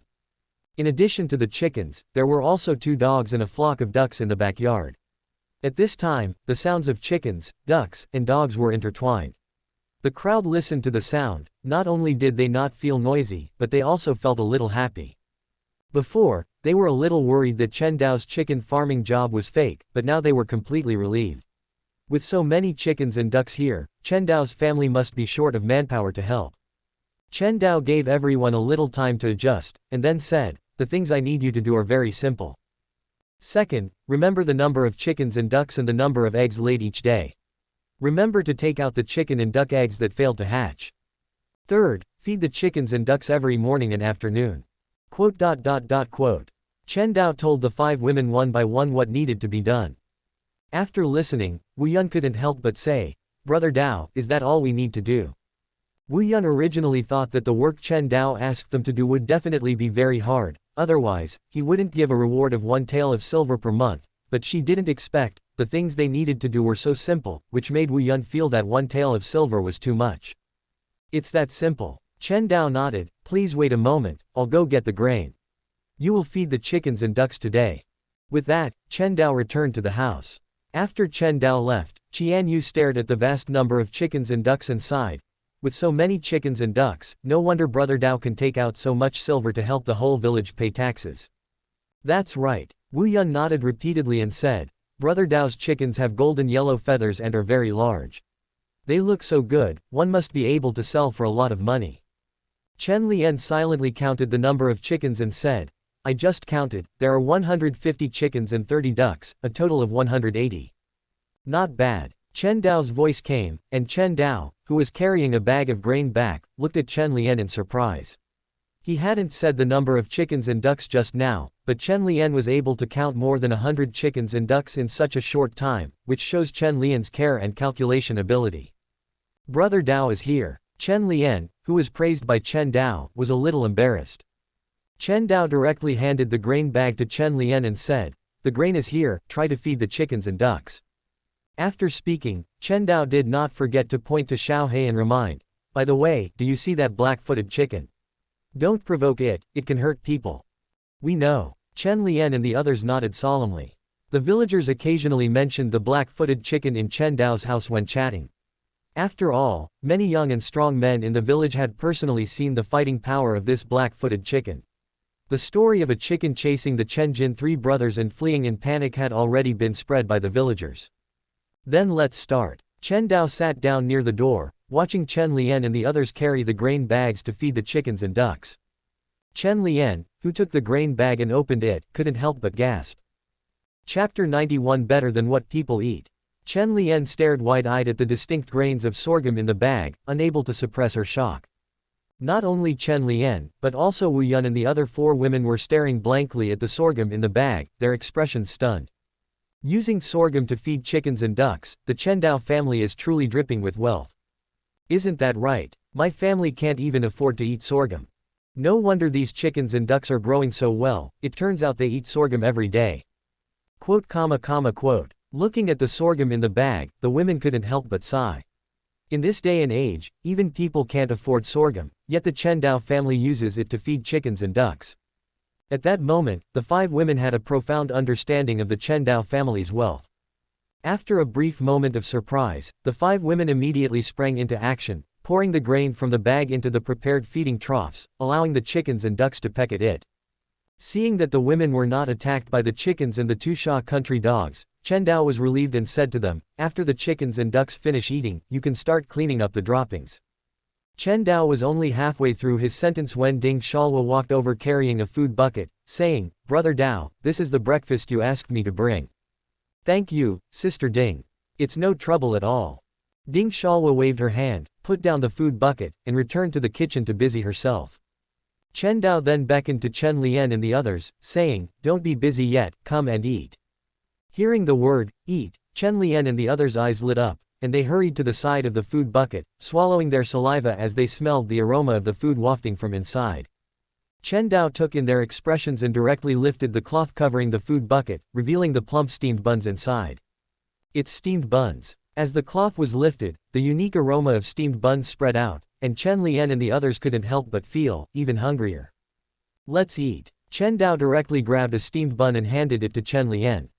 Chen Lian seemed afraid of getting the white, tender steamed bun dirty, wiped her hands on her pants, and then took the steamed bun, taking a bite. As the steamed bun entered her mouth, the unique wheat fragrance spread throughout her oral cavity. Upon careful chewing, a sweet taste burst forth in her mouth, and a look of satisfaction appeared on Chen Lian's face. Wu Yun and the others also couldn't wait to stuff the steamed buns into their mouths, praising as they chewed. This steamed bun is even better than white rice. Isn't that right? It's so fragrant. If I could eat steamed buns every day, I feel like it would be worth dying for. Quote. Looking at the women's exaggerated expressions and remarks, Chen Dao couldn't help but shake his head secretly. Just eating a meal of steamed buns, and these people were already acting so exaggerated, it wasn't hard to imagine how poor their usual meals were. Perhaps they were extremely hungry, or perhaps it had been too long since they had eaten such delicious food as steamed buns. The appetites of these five women were truly considerable. On average, each person ate 5 steamed buns, completely emptying the food bucket. Only then did Wu Yun, realizing that the steamed buns in the wooden bucket were gone, blush slightly and say, Brother Dao, did we eat too much? The others also looked at Chen Dao somewhat embarrassedly. Putting themselves in his shoes, if they hired someone to help at home, and the person had such a large appetite, they would definitely be unhappy. Not at all. Chen Dao said with a smile, "You are far from Chen Cheng. Chen Cheng can eat 10 steamed buns by himself, and also drink 2 bowls of egg drop soup." After speaking, Chen Dao continued, "All right, after eating, let's start working. Clean up the chicken and duck droppings in the backyard." After speaking, Chen Dao left the backyard carrying the wooden bucket. He wasn't worried about Chen Lian and the others stealing chickens or ducks. With Xiao He present, Chen Lian and the others wouldn't be able to steal anything. Brother Dao is really a good person. Chen Lian looked at Chen Dao's back in a daze, unable to help but utter this exclamation. Chen Dao not only provided them with such precious food as steamed buns, but also didn't mind them eating so much. At this moment, Chen Lian couldn't help but resolve to work hard and never let down Chen Dao's kindness to her. No wonder the villagers were so envious of Chen Cheng and the others before. Wu Yun also said, "These steamed buns are so delicious, and Chen Cheng and the others can eat them every day. How could they not be envious?" When Chen Cheng and the others were working at Chen Dao's house, they were the envy of everyone, and now, they and others have become the object of envy. Eating steamed buns every meal, and also having 1 or 2 taels of silver coming in every month, such a good thing. If the other villagers knew about it, who wouldn't be jealous? "We must work hard," Qian Yu said with a firm expression. "Brother Dao gives us such good food and also gives us 1 or 2 taels of silver every month. If we don't work hard, we'll be letting down Brother Dao's kindness." Thus, the 5 women quickly busied themselves. They picked up the brooms in the backyard and began to clean up the chicken and duck droppings. They wouldn't throw away these chicken and duck droppings either. In an era without chemical fertilizers, manure, this natural fertilizer, was extremely precious to farmers, and Chen Lian and the others had all farmed the land, so they naturally knew this. Therefore, they gathered these chicken and duck droppings together, waiting for the manure to ferment and then using it to fertilize the fields. "Xiao Lian," Wu Yun said while sweeping up the chicken and duck droppings, "didn't Brother Dao say that we need to remember the number of chickens and ducks and the number of eggs laid each day? We're getting old, and our brains aren't very sharp, so can we leave this matter to you in the future?" The other 3 women who heard this also looked at Chen Lian. They were illiterate, and counting was really too difficult for them, so they could only pin their hopes on the youngest Chen Lian. "No problem," Chen Lian readily agreed, "I'll take care of this matter in the future. Aunties, you just need to do the other work." "That's good." Wu Yun and the others all smiled and continued to bury themselves in cleaning up the chicken and duck droppings. While they were busy, as the sun rose higher, the entire Chen family village seemed to awaken, with every household opening their doors, walking out of their homes with joyful faces and in groups of 2 or 3, carrying farm tools, chatting with familiar villagers as they walked. "What do you think Brother Dao will provide us with today? Could it be steamed buns?" "Steamed buns are probably a bit difficult. But with Brother Dao's personality, we'll definitely be able to eat our fill. I've already asked Chen Si and the others about it. They never went hungry when they were helping Brother Dao. Brother Dao is a good person to be around, not only helping us pay taxes, but also giving us a job where we can eat our fill." "That's right." Quote. Chapter 92 Enthusiastic Villagers. The villagers walked towards the south of the village with a common goal. That was where the Chen family village's fields were located. The fields of the entire Chen family village were connected, which saved the villagers a lot of effort. Before long, the south side of the village was full of people. The villagers carried their farm tools and sat under the trees to avoid the wind and chat with acquaintances. "Why hasn't Brother Dao come yet? Why are you in such a hurry? Brother Dao said he would provide food, so he definitely won't lie to us." "That's right. Don't you understand Brother Dao's personality? He definitely won't lie to us. I just don't know what kind of food Brother Dao will provide us. It would be great if it were steamed buns."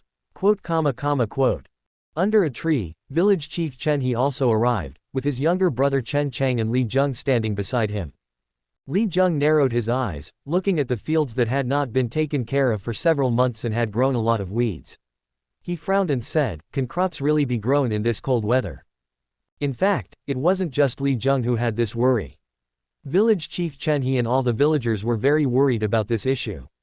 Nowadays, the weather is cold, and crops cannot be grown in the fields at all. This is everyone's consensus. But Chen Dao insisted on planting crops in the fields, which made everyone feel very uneasy.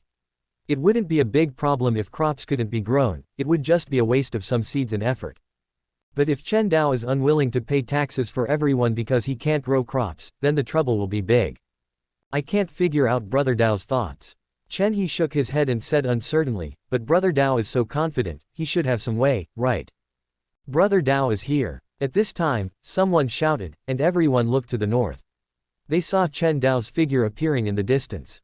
In addition to Chen Dao, there were also Chen Cheng, Li Ping, and Ding Shalwa. Why did Brother Dao come empty-handed? A strong young man frowned and said. Chen Dao didn't have anything in his hands, and didn't look like he brought food. Are you blind? The young man's mother slapped him on the head and scolded, didn't you see Aunt Li carrying the wooden buckets? Hearing this, everyone looked at Li Ping and Ding Shalwa behind Chen Dao. They saw that both of them had a carrying pole on their shoulders. Each end of the pole carried 2 large wooden buckets. The 2 of them together had 8 wooden buckets. In addition, Chen Cheng was also not idle, and was also carrying 2 wooden buckets in his hands. Chen Dao squinted his eyes and looked at the villagers gathered by the field. He realized that he had underestimated the villagers' temptation for food. At this time, there were probably no less than 300 people gathered by the field. Chen family village has a total population of only 500 people. In other words, except for the elderly who can't move at home and the young children who can't work, the whole village has come. Aunt Li, let me help you carry them. Little girl Ding, are you tired? Let me help you carry them. Aunt Li, take a break. Just leave this work to us. Quote. The women enthusiastically stepped forward and took the carrying poles from Li Ping and Ding Shalwa, unloading the wooden buckets filled with food under a tree. The amount of food, I'm afraid it's not enough for us to eat, right? Besides, at this time, the wooden buckets were still covered with cloths, making it difficult for everyone to see what was inside the buckets for a while. Chen Dao, who was already a rank 9 warrior, had extremely keen hearing. Hearing the young man's words, he replied, don't worry, everyone. I still have some at home. If it's not enough, I'll go back and get some more. After speaking, Chen Dao uncovered the cloths covering the wooden buckets, revealing plump, white steamed buns inside. Steamed buns. It's actually steamed buns. Brother Dao is generous. I said that helping Brother Dao with work will definitely not be a loss. Steamed buns. Delicious steamed buns. Quote. At the moment they saw the steamed buns, all the villagers showed fervent looks in their eyes. Having eaten steamed buns once at Chen Dao's house, they had endless yearning for the taste of steamed buns. Everyone, come and eat. Looking at the eager villagers, Chen Dao said, Brother Cheng, you can distribute the steamed buns to everyone. Okay, Brother Dao. Soon, the villagers consciously lined up, and Chen Cheng began to distribute the steamed buns to everyone. These steamed buns were made by Li Ping and Ding Shalwa, who got up in the middle of the night to start making them. At this time, many of the steamed buns were already a little cold, but this did not affect the villagers' desire for them at all. The villagers who received the steamed buns were not greedy, but walked to the side and took a bite of half of the steamed bun, chewing while making satisfied sounds. Delicious, the steamed buns are so delicious. I wish I could eat these steamed buns every day. Me too. Brother Dao is so good. He treats us to steamed buns from time to time. Quote. Li Zheng, Chen He, and Chen Cheng also each took a steamed bun and stood under a tree, eating and sighing. Brother Dao is really a warm-hearted person. That's right. Chen Cheng nodded while gnawing on the steamed bun. Brother Dao must have seen that the villagers' lives are not good, so he used the excuse of helping with work to give us steamed buns to eat. Hearing this, Li Zheng, Chen He, and the nearby villagers all nodded. Everyone saw Chen Dao's kindness to everyone, and they all remembered Chen Dao's kindness in their hearts. As for Chen Dao asking them to help with work, they didn't feel anything wrong at all. Working was just consuming some effort, and effort could be recovered after a night's sleep. It wasn't worth anything at all.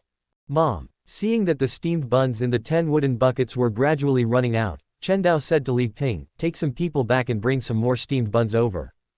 The steamed buns made at Chen Dao's house were obviously not just these. He had known for a long time that the villagers were all big eaters, so he had informed Li Ping in advance to make more. At this time, there were still many steamed buns at home, but they were not all brought over at once. Okay. Li Ping nodded and was about to go home with Ding Shalwa when the women nearby who heard the movement followed them. Aunt Li, let me help you. I'll help too. I've already eaten the steamed buns, and I can help now. Quote. The women enthusiastically surrounded Li Ping and Ding Shalwa, walking towards Chen Dao's house together. Chen Dao looked at the villagers who were eating steamed buns, with a complicated expression on his face. Whenever he saw the happy expressions on the villagers' faces when they ate the steamed buns, Chen Dao would always have an unspeakable sense of accomplishment in his heart. This was a feeling that Chen Dao in his previous life had never experienced. Chapter 93 I Can Eat 15. A little over 15 minutes later, Li Ping and the village women returned with a full 20 buckets of food. Looking at the plump, round steamed buns inside, the crowd couldn't help but feel their mouths watering. The aroma of these steamed buns truly travels for miles. Isn't that right? They're so fragrant. I feel like I could eat 5 of them. 5 is too few, I could eat 10. I could eat 15. Quote. The crowd boasted as they happily stepped forward to receive their steamed buns. As soon as they got them, they began to eat, quickly savoring the sweet aroma.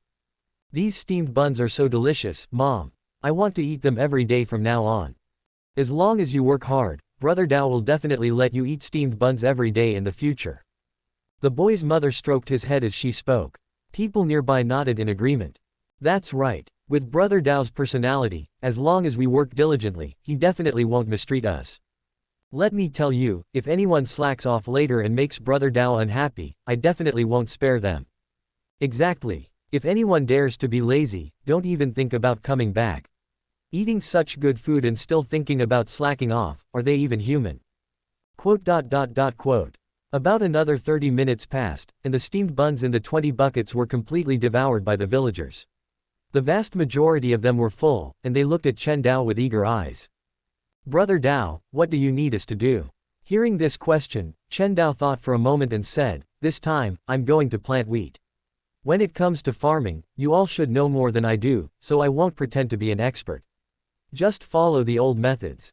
Chen Dao only had a superficial understanding of farming, while the villagers present were all experienced farmers. He was very confident in leaving it to them. Since Brother Dao has said so, then I'll take command. Chen He stepped forward and began to direct, everyone, go down to the fields and clear the weeds. Then, turn the soil over, and let's try to get all the land plowed as soon as possible, and finally sow the seeds. Chen He obviously had plenty of farming experience, knowing the importance of deep plowing and careful cultivation before planting. The villagers had no objections to Chen He's commands. They all rolled up their trousers and went down to the fields with rakes, hoes, and other tools on their shoulders, working enthusiastically. Even the women and older children were no exception. They all went to the fields. At that moment, this piece of land seemed to be filled with fiery energy. Chen Dao stood on the edge of the field and took a look. Seeing that the villagers were working hard, he felt relieved. Immediately, he returned home with Chen Cheng, Li Ping, and Ding Shalwa. In the front yard, Chu Jia and Chen Fei were playing with Xiao Yuan, while in the backyard, Chen Lian and the other 4 were busy. Chen Dao didn't bother them. Instead, he practiced boxing with Chen Cheng in the front yard. Taking a blood feather chicken from the backyard, they slaughtered it. After drinking the chicken blood, they practiced the tiger subduing fist as if they were tireless. After practicing the fist technique a dozen times, they shared the chicken meat and then sat in the yard chatting. Brother Dao, I feel like my strength has increased a lot recently, Chen Cheng said. Is that so? Chen Dao glanced at Chen Cheng's thick arms and reached out his hand, saying, Brother Cheng, let's have an arm wrestling match. All right. The increase in strength gave Chen Cheng great confidence. He grabbed Chen Dao's arm and began to arm wrestle. But very quickly, Chen Cheng's face turned red. His strength had indeed increased a lot, but he was still a long way from catching up with Chen Dao. At this time, he was using every ounce of strength he had, but he still couldn't shake Chen Dao in the slightest. I can't do it, Brother Dao. Chen Cheng released Chen Dao's hand, panting heavily, Brother Dao, your strength is too great. I can't compare to you. Ha ha. Chen Dao laughed loudly. Chen Cheng's rate of progress was indeed very good. He estimated that Chen Cheng should have at least 150 pounds of arm strength. However, Chen Dao's arm strength had already exceeded 300 pounds, and Chen Cheng was still at least half that distance away. However, Chen Cheng's talent still made Chen Dao secretly amazed. He had only practiced boxing for a few days, and Chen Cheng had already gained 50 pounds of arm strength, which showed how strong his talent was. It was a pity. Chen Cheng was born in the countryside, not in one of those aristocratic families. Otherwise, he would have been regarded as a martial arts genius to be trained. Chen Dao had heard Li Hu say that many aristocratic families would start their children in martial arts before the age of 10, and they would not lack various medicinal herbs and resources for martial arts training. Many aristocratic family disciples could become 8th rank or even 7th rank martial artists before the age of 15. Of course, these were the privileges that only the truly great aristocratic families had. Small places like Taiping County could not cultivate such geniuses.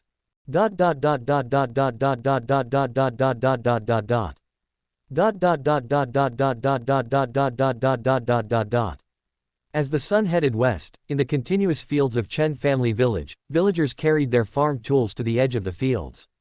The weather in the afternoon became even colder, but these villagers were sweating profusely on their foreheads, and even the clothes on their bodies were soaked with sweat. But these villagers seemed tireless, with smiles on their faces, talking to people nearby. I feel like I have a lot more strength today. These steamed buns are really magical. Not only are they delicious, but they also increase strength. Yes, I feel the same way. I'm not tired at all today. If I could eat steamed buns every day, I feel like I wouldn't be tired no matter how much I worked. I wonder if Brother Dao will give us steamed buns to eat this afternoon. Of course he will. Don't you know Brother Dao's personality? Chen Dao did not make them wait too long. Before long, they saw the figures of Chen Dao and Li Ping and others, and their eyes burst with eager light. Aunt Li, let me help you carry them. Brother Cheng, give me the food buckets. I'll carry them. Girl Ding, don't tire yourself out. Let me help. The women quickly stepped forward and took the food buckets carried by Li Ping, Ding Xiaohua, and Chen Cheng, and then worked together to put the food buckets on an open space. Then, they eagerly uncovered the cloth covering the food buckets.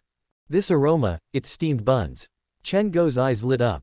Having eaten steamed buns twice, he was very familiar with the taste of steamed buns. He knew it was steamed buns as soon as he smelled it. Chapter 94 The Highest Praise. Is it steamed buns again tonight? Brother Dao is so generous. Great, I get to eat steamed buns again. The crowd's eyes lit up as they gathered around the food bucket, waiting for the steamed buns to be distributed. Chen Dao didn't keep everyone waiting long. He first signaled Chen Cheng to distribute the steamed buns, and then said, "Everyone, listen to me for a moment." As soon as Chen Dao said this, the scene immediately quieted down. The villagers didn't even rush to eat the steamed buns in their hands, but instead perked up their ears, quietly waiting for Chen Dao to speak. It's still a bit troublesome to bring the meals to the fields every day. Chen Dao said, "From now on, let's change the way we do things. In the morning, after everyone gets up, go to my house to eat first. After eating, go directly to the fields to work. After finishing work in the afternoon, go back to my house together to eat. What do you all think?" No problem. Brother Dao's method is good. This way, we might even be able to eat hot steamed buns. Bringing them all the way here, the steamed buns get cold. It really should be eaten at Brother Dao's house.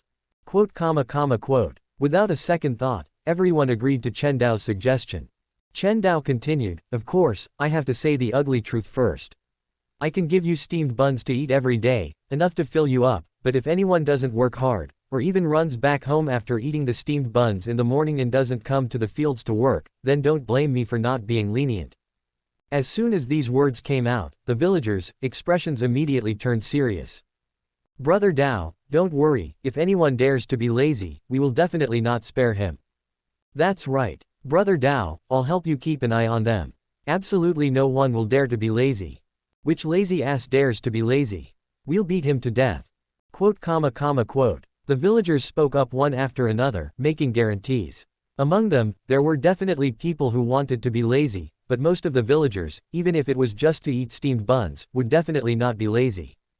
As for those few who wanted to be lazy, with others watching them, it was impossible for them to blatantly be lazy. After all, these days, food is too precious.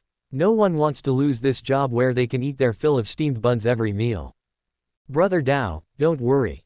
Chen He also opened his mouth to guarantee, "I'm helping you keep an eye on them. If anyone dares to be lazy, I will definitely not spare him." As the village chief, Chen He still had a lot of authority in this village.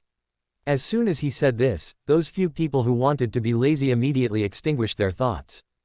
There was no way around it. The example of Chen Jin and the other two was right in front of them. The village chief would really pick up a board and hit people. Good. Seeing everyone make their guarantees, Chen Dao didn't say anything more, and said to everyone, "Then let's start eating." As soon as Chen Dao's words left his mouth, the villagers immediately began to move. Those who received their steamed buns went to the side to happily eat them, while those who were still in line to receive steamed buns looked forward to the deliciousness of the steamed buns. Comma comma comma comma. Comma comma comma comma. The sun completely set, and Chen Lian also finished a day's work. Today's work was not tiring for her. On the contrary, she had a feeling of enjoyment. She only needed to clean up some chicken and duck manure and record the number of chickens and ducks, and she could have 2 meals of steamed buns every day and receive 1 or 2 taels of silver every month. This kind of thing, until now, Chen Lian still had a kind of unreal feeling as if she was in a dream. Goodbye, aunties. After saying goodbye to Wu Yun and the others at the entrance of Chen Dao's house, Chen Lian hurried back home and saw her grandmother, He Shuihua, waiting in the living room. He Shuihua's old face had a bit of apprehension. Today was the day Chen Lian went to Chen Dao's house to work, and she couldn't help but worry. One was whether this job was really as good as the village chief said, and the other was whether Chen Lian could satisfy Chen Dao and get this hard-won job. Grandma. Just then, Chen Lian's voice came, awakening the uneasy He Shuihua. Lianer is back. He Shuihua was about to get up, but Chen Lian quickly walked over, pressed He Shuihua back into her seat, and then sat down beside her, saying, "Grandma, I'll make you dinner." Chen Lian, who was very familiar with the environment at home, knew as soon as she entered the house that He Shuihua had definitely not eaten dinner, because there was not a trace of smoke in the kitchen. "Don't rush." He Shuihua shook her head and said, "Lianer, how was your day working at Brother Dao's house?" "It's great." Chen Lian felt the sweet taste of steamed buns remaining in her mouth and said with a smile, "The work at Brother Dao's house is not tiring at all. I feel very relaxed, and Brother Dao even gives us steamed buns to eat, 2 meals a day, and we can eat our fill every meal." "Really?" He Shuihua couldn't help but show a hint of surprise. A job that wasn't tiring, steamed buns included, and a reward of 1 or 2 taels of silver every month. He Shuihua really didn't dare to hope for such a good thing. "Really, Grandma?" Chen Lian then smiled and told her about her day's experience at Chen Dao's house. "Brother Dao is very nice. He's completely different from the rich people I've heard about." He Shuihua listened carefully to Chen Lian's story. After listening, she couldn't help but sigh. Brother Dao is really a good person. The word, good person, in China in her previous life had become a neutral, or even mostly derogatory, word. But in this world, the word, good person, was the highest praise. At this moment, He Shuihua's gratitude to Chen Dao was completely from the bottom of her heart. "Yes." Chen Lian nodded and said, "Not only is Brother Dao good to us, but Auntie Li and Sister Ding, who live in Brother Dao's house, are also very nice to us. They greet us politely when they see us." Chen Lian had heard other people in the village say that the wealthy households in the city always treated their servants and maids with a condescending look, often treating them as slaves and scolding them, but Chen Dao was completely different. He treated them as if they were truly equal, without any condescending attitude. This job was too important for this family with only an old woman and a young girl. There wasn't much food left in the house. Even if they saved food every day, it would only last for about half a month. With this job, Chen Lian could eat her fill at Chen Dao's house, which could support them for a month. If Chen Lian lost this job, then this family would be completely out of food in half a month. At that time, what awaited the two of them was either to borrow food with a thick face or to starve to death at home. "I know, Grandma," Chen Lian said with a smile. "Let me tell you, the chickens at Brother Dao's house are raised very well. Every chicken's feathers are yellow and they look very good." Chen Lian recounted the things she did at Chen Dao's house to He Shuihua like a treasure, and He Shuihua listened quietly, responding from time to time, without the slightest impatience on her face. Chapter 95 Wuhan's Doubts. As the sun rose and a glimmer of light appeared on the horizon, Wuhan also woke up. After greeting his wife, Zhang Ya, he opened his front door. As soon as the door opened, Wuhan saw Zhang Ming and his 2 brothers, along with a dozen strong young men, waiting outside. With the increasing number of trips to Chenjia village, Wuhan earned more money. The number of people in his caravan also expanded considerably. He hired a full dozen people as guards to prevent dangers outside the city. "Everyone's here." Wuhan looked at the crowd outside the door, welcomed them into his house, and then said, "There's a lot of goods today, so please help out more." "No problem." The crowd responded in unison. Wuhan's reward to them was considerable, so they were naturally willing to do more. "All right, then let's eat at my house first, and then we'll set off." A quarter of an hour later, Zhang Ya, who had been busy in the kitchen, finished making breakfast. The crowd quickly ate and then drove the donkey carts away from Wuhan's house. It's worth mentioning that Wuhan's donkey carts had increased from 1 to 3. With the increasing number of trips to Chenjia village, the amount of grain requested by Chen Dao also increased. The previous 1 donkey cart was no longer enough, so Wuhan had to add 2 more. After driving the donkey carts to a nearby grain store, Wuhan bought a full 2,500 pounds of white flour. Then, he placed the flour on the donkey carts and drove them out of the city with everyone else.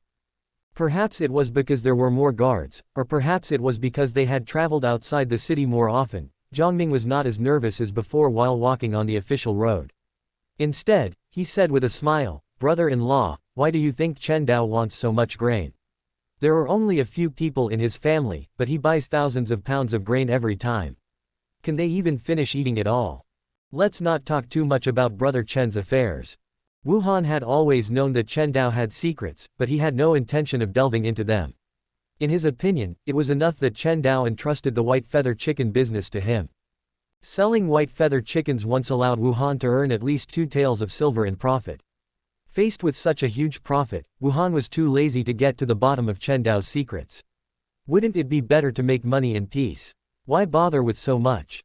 About half an hour later, Wuhan's cart stopped at the entrance of Chenjia village. The young and strong man guarding the gate recognized him immediately and said with a smile, "Brother Wu is here. Just go straight in." Nowadays, almost everyone in Chenjia village knew Wuhan, at least all the young and strong men in the village did.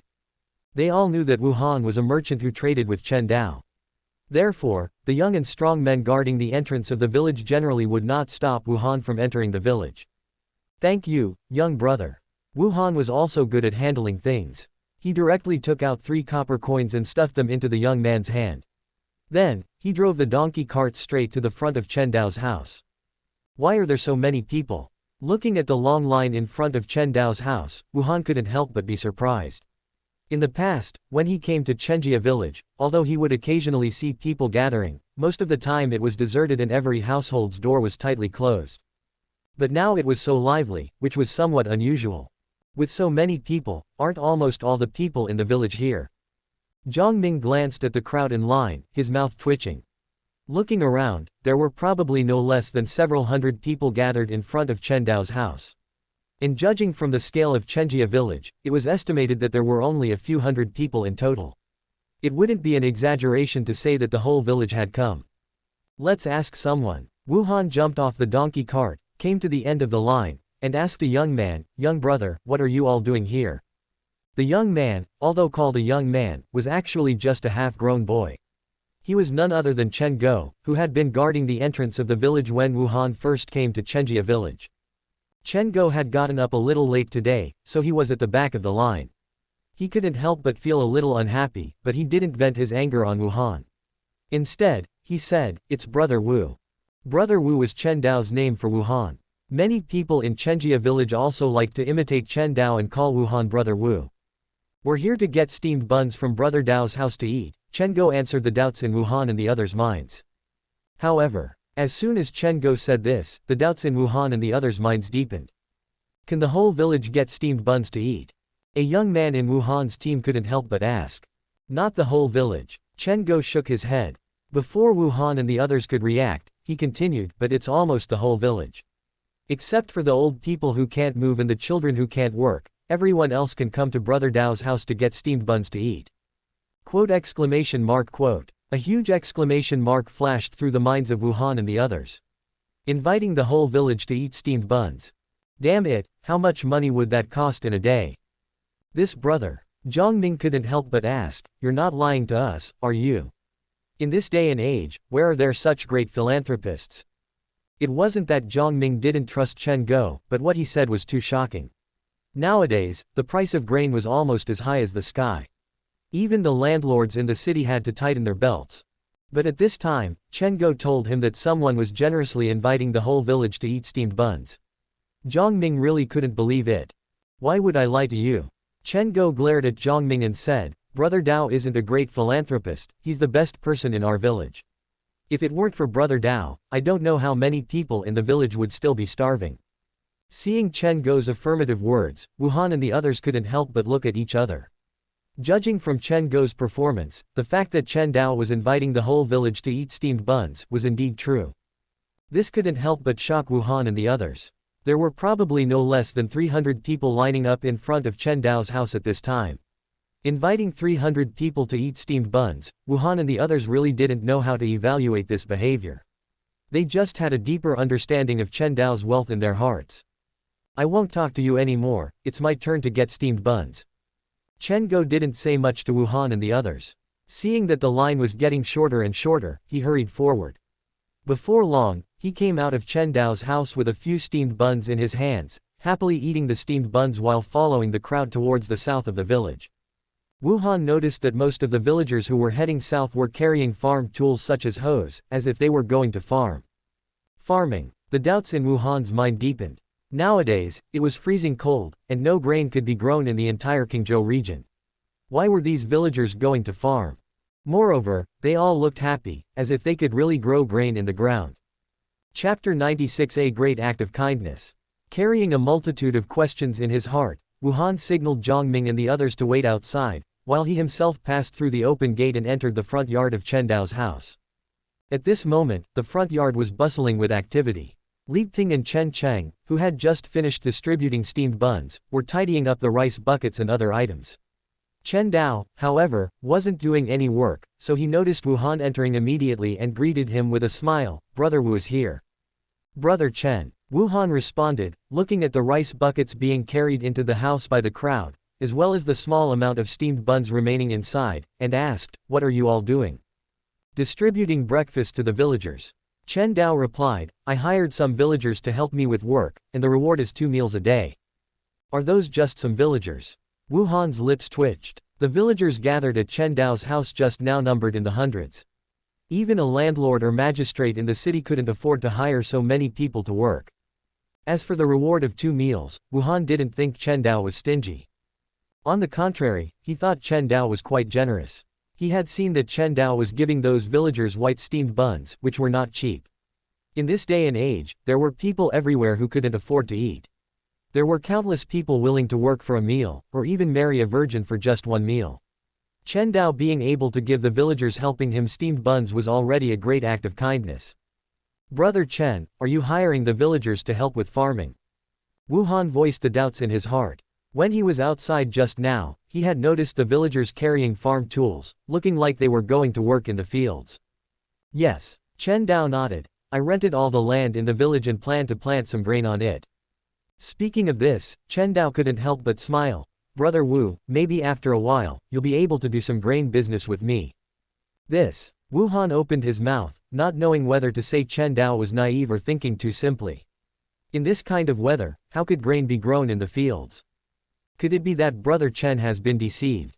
Wu Han hurriedly said, "Brother Chen, you haven't been deceived, have you?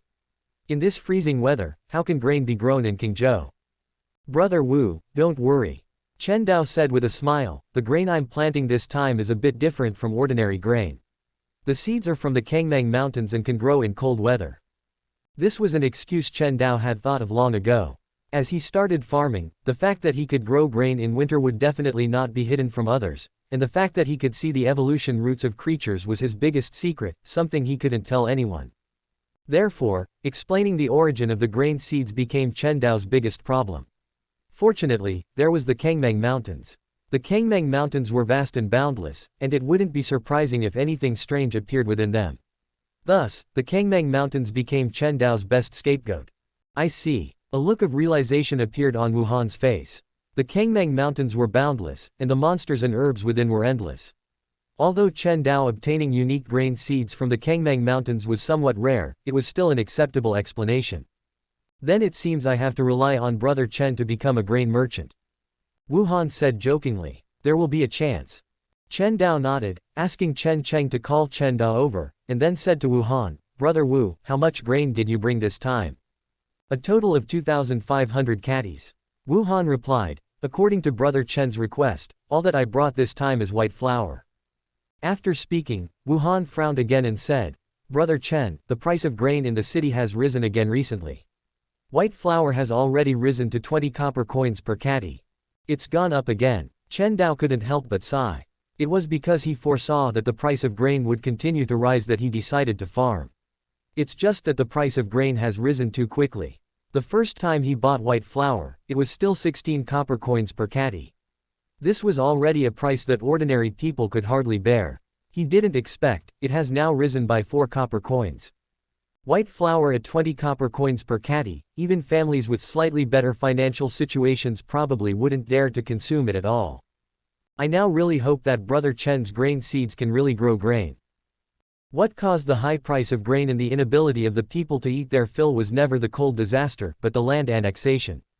The Xia kingdom has been established for nearly 300 years. Over the years, the land in the hands of most people has almost been annexed by those large families. Chen family village is only far away from the county seat, otherwise, not every household would have land. As far as Chen Dao knew, many people in the county seat actually had no land at all and could only be tenants for the 3 major families. They had to hand over as much as 70% of the grain they grew, and the remaining 30% was only enough to barely fill their stomachs. Large families like the 3 major clans of Taiping County occupied most of the land in the Xia kingdom. If all the grain stored in their homes was taken out, he wouldn't dare say it would be enough for the people of the whole country to eat for 3 years, but it would be no problem for the people to get through this cold disaster. But those big families were even more greedy than the capitalists of his previous life. How could they possibly take out their own grain to feed the people? Not only would they not take it out, but they would also take advantage of the cold disaster to raise the price of grain and wantonly harvest the remaining wealth in the hands of the people. Chen Dao shook his head, dispelling the chaotic thoughts in his mind, and said to Wu Han, "Brother Wu, let me settle the money for the grain first." With that said, Chen Dao took out 5 taels of silver and 500 copper coins from the house and handed them to Wu Han. 5 taels of silver was the price of the grain, and the 500 copper coins were considered Wu Han's transportation fee. After all, Wu Han had spent so much effort and risked transporting grain from the city. It was really unreasonable not to give him some transportation fee, and it would also easily dampen Wu Han's enthusiasm. At the same time, Chen Cheng and Chen Dao also walked into the front yard, each carrying 2 chicken coops. Seeing the chickens clucking in the chicken coop, Wu Han's eyes lit up instantly. He hurried forward and asked, "Brother Chen Dao, how many white feather chickens are there this time?" "There are 20 in total." Chen Dao replied, "A total of 8 taels of silver." "Good, good, good."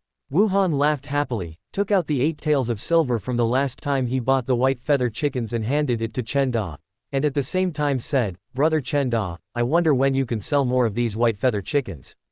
Chapter 97 Backhand Knife. This is a bit difficult. Chen Dao shook his head, explaining that the breeding speed of white feather chickens was far inferior to that of yellow feather chickens.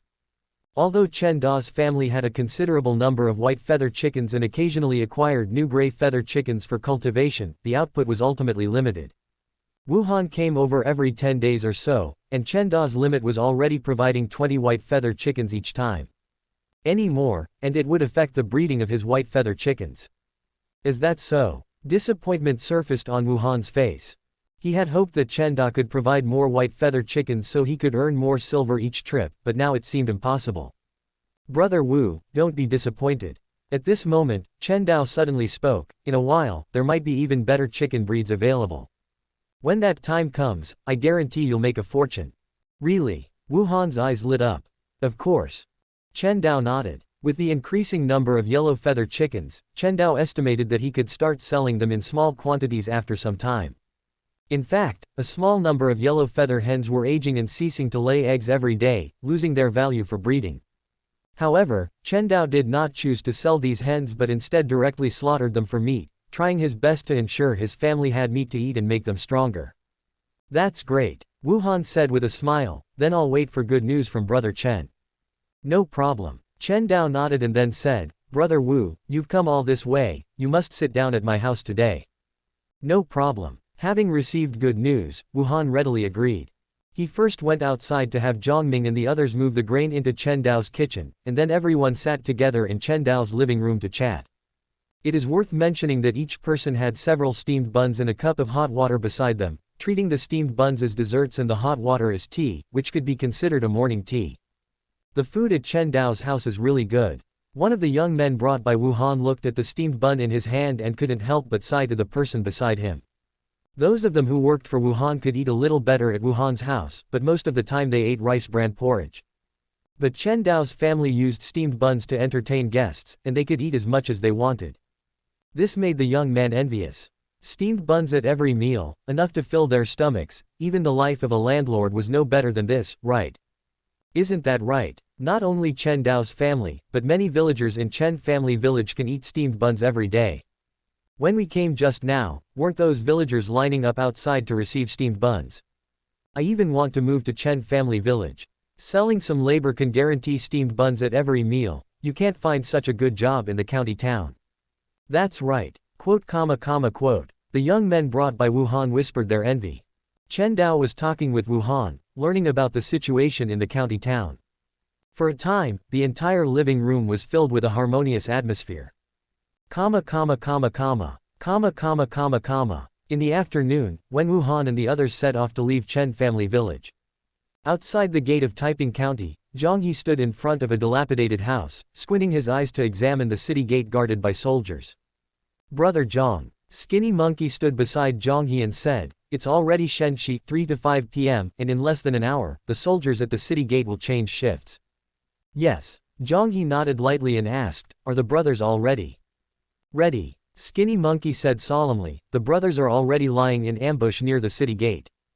As long as we shout the slogan of jointly undertaking a great cause, the brothers will all rush out together." Very good. Zhang He turned to look at the setting sun, a dangerous aura flowing in his eyes. As the sun gradually set, the shift change time for the city gate guards finally arrived.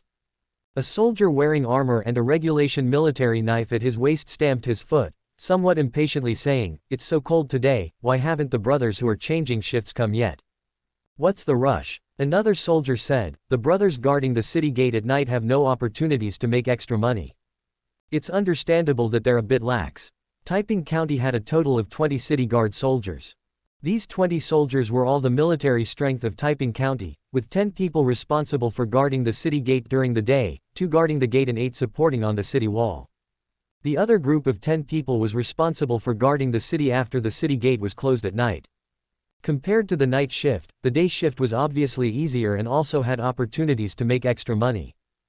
Therefore, the job of guarding the city gate during the day was a great and lucrative job for these city guard soldiers. Of course, this money did not only belong to the 2 soldiers guarding the city gate. They also needed to share some with the brothers supporting them on the city wall, and in addition, the brothers on duty at night also had to share some. However, even so, the majority still belonged to the 2 of them. The entrance fees collected every day were enough for the 2 brothers to earn a lot of money. It was precisely because of this that the soldiers on duty at night would have some resentment, and they would always come a little late for each shift change. "They're here." Just then, the soldier who had complained first saw the brothers coming to change shifts, and a smile immediately appeared on his face. He had earned a lot of entrance fees today, and after changing shifts, he planned to go to the brothel in the city to have some fun. Thinking of the graceful figure of the brothel girl, the soldier was about to step forward to hand over the shift to the soldiers changing shifts, but at this moment, a dozen ragged refugees surrounded him. "Please, sir, be kind and give us some food. Sir, I'm starving, can you give me some food? Sir, please, give us something to eat." Zhang He led Skinny Monkey and a dozen other young men, pretending to be weak, harmless, and slowly approaching the city guard soldiers preparing to change shifts, begging the soldiers to give them some food. "Get out of here." The soldier waved his hand impatiently, as if shooing away flies.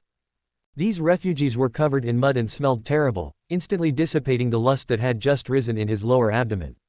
"Sir, please be kind." Zhang He's pace was slow but firm as he slowly approached the soldier, while begging. However, the soldier remained unmoved and even scolded angrily, "You stinky beggars, get out of here, don't get close to me." As soon as he finished speaking, the soldier felt his waist lighten. Zhang He had already drawn the knife from his waist with extremely swift movements. "What are you doing?" The soldier's pupils shrank, and before he could react, Zhang He slashed his knife across his neck. The sharp blade cut through the flesh, and a line of blood instantly appeared on the soldier's neck. He couldn't even let out a scream before he covered his throat and fell to the ground with a gurgling sound. Chapter 98, Strong on the outside but weak on the inside. "You." The other soldier guarding the city gate beside him shuddered, stunned. He never expected that this group of refugees would be so bold as to kill the city gate guards.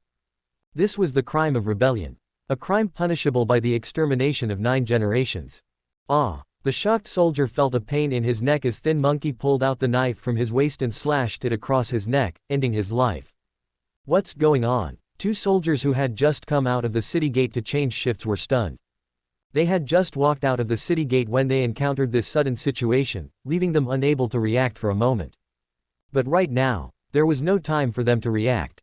Zhang He, who had killed a soldier with 1 blow, felt no discomfort.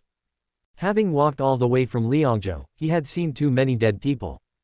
Killing 1 person was nothing to him and would not cause any psychological burden. Brothers, let's rise up and accomplish great things. Zhang He shouted loudly, and in an instant, shouts of killing rang out. A large number of strong young men who had been lying in ambush near the city gate rushed out. Zhang He and Thin Monkey each wielded a knife and killed the 2 soldiers who came to change shifts. Then, they led the young men into the city. What's happening? That's Zhang He and the others. Why did they kill the city gate guards? This is the crime of rebellion. It's punishable by the extermination of 9 generations. Quote. It must be said that feudal society was very good at cultivating obedient people. The first thing that came to the minds of the refugees who saw Zhang He kill the city gate guards was rebellion. Their first reaction was fear of the crime of rebellion and the extermination of 9 generations. But, they didn't realize at this moment that the families of most of them had already starved to death. Even if they were to exterminate 9 generations, there wouldn't be many of their family members left to kill. Screw it. At this moment, a young man spat and said, I've had enough of this life of hunger and cold.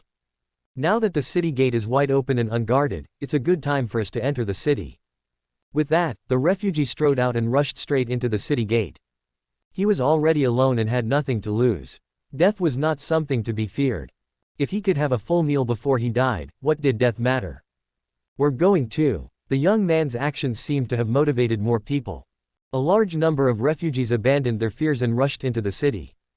A large number of refugees moved upon hearing the news and poured into the city like a tide. At this time, Zhang He had already led hundreds of young men to the top of the city wall. The benefactor who had contacted them earlier had said that the first thing they needed to do after entering the city was to eliminate all the city gate guards. At this time, the city gate guards on the city wall had also reacted and were holding their knives, confronting Zhang He and the others. What are you trying to do? Are you rebelling? Lu Yu, who was in charge of commanding all the city gate guards, glared at Zhang He and the others and said, rebellion is a crime punishable by the extermination of 9 generations. Do you want your 9 generations to be wiped out? Retreat now, and I can report to the county magistrate and spare you. Lu Yu's words perfectly illustrated what it meant to be outwardly fierce but inwardly weak. Faced with hundreds of red-eyed refugees, Lu Yu had to admit that he was panicking. In the past, he had never taken these refugees seriously. He only felt that these refugees were lowly people who would not dare to resist even if they starved to death. The girl had already been tortured to death by him, and her parents outside the city were unaware. Whenever he thought of this, Lu Yu felt a sense of pleasure in his heart, as if the beast in his heart had been released. In fact, Lu Yu knew that even if he told the girl's parents outside the city that he had tortured their daughter to death, they would not be able to do anything to him. He knew the weakness and powerlessness of these refugees, but when these refugees rushed to the city wall with red eyes, Lu Yu was afraid. At this moment, he realized that these refugees were not weak or easy to bully. If they were provoked, they would dare to draw their knives and kill people. Are you the commander of the city gate guards, Lu Yu? Zhang He, who had already asked Thin Monkey to find out the man's name, stared at Lu Yu and said, 10 days ago, you beat our brother and left him lying in bed, on the ground. 5 days ago, you killed 2 of our brothers who begged you for food. Now, it's time to settle the score. Brothers, follow me and kill. Zhang He roared and took the lead in rushing towards Lu Yu and the other soldiers, with the refugees behind him also rushing up fearlessly. They only had 4 knives that they had snatched as weapons. Most of them were holding weapons such as wooden sticks, but their fearless appearance made Lu Yu and the other soldiers tremble. But with the knife already at their throats, Lu Yu and the others had no choice but to fight. Die, you bastard! Lu Yu slashed out with his knife, aiming straight for Zhang He's head, but Zhang He reacted quickly and dodged to the side. Poochie! The blade cut a large opening in Zhang He's coat, but Zhang He ignored it and slashed back at Lu Yu's chest. Clang! The knife struck the armor on his chest and bounced off the hard armor plates. Zhang He was stunned and then remembered that Lu Yu was wearing armor. When they ambushed the city gate guards earlier, they were able to perfectly avoid the armor's defense and render it useless because they had cut their throats while they were unprepared. But now that Lu Yu was on guard, it wouldn't be so easy to cut his throat. Hey! Realizing that Zhang He couldn't hurt him, Lu Yu smiled and said, "You mere commoners want to rebel, it's simply a fantasy." With that, Lu Yu took advantage of Zhang He's momentary daze and slashed out. Poochie! Zhang He reacted quickly and retreated rapidly, but he was still cut on the arm by the blade, and blood instantly flowed from his arm. Brother Zhang, Thin Monkey, who had killed a soldier with one blow, ran quickly to Zhang He's side and asked with concern, "Are you alright?" Zhang He glanced at his bloody right arm and said, "I'm fine.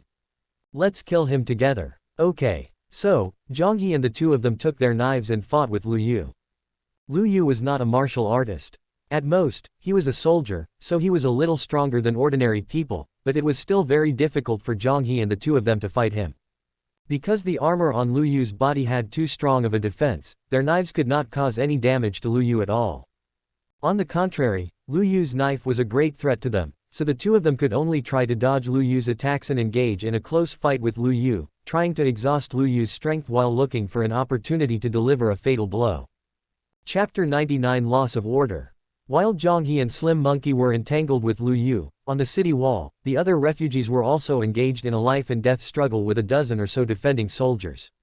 Hundreds of refugees with only crude weapons were facing a dozen or so soldiers wearing armor and wielding standard military sabers, which was obviously not easy.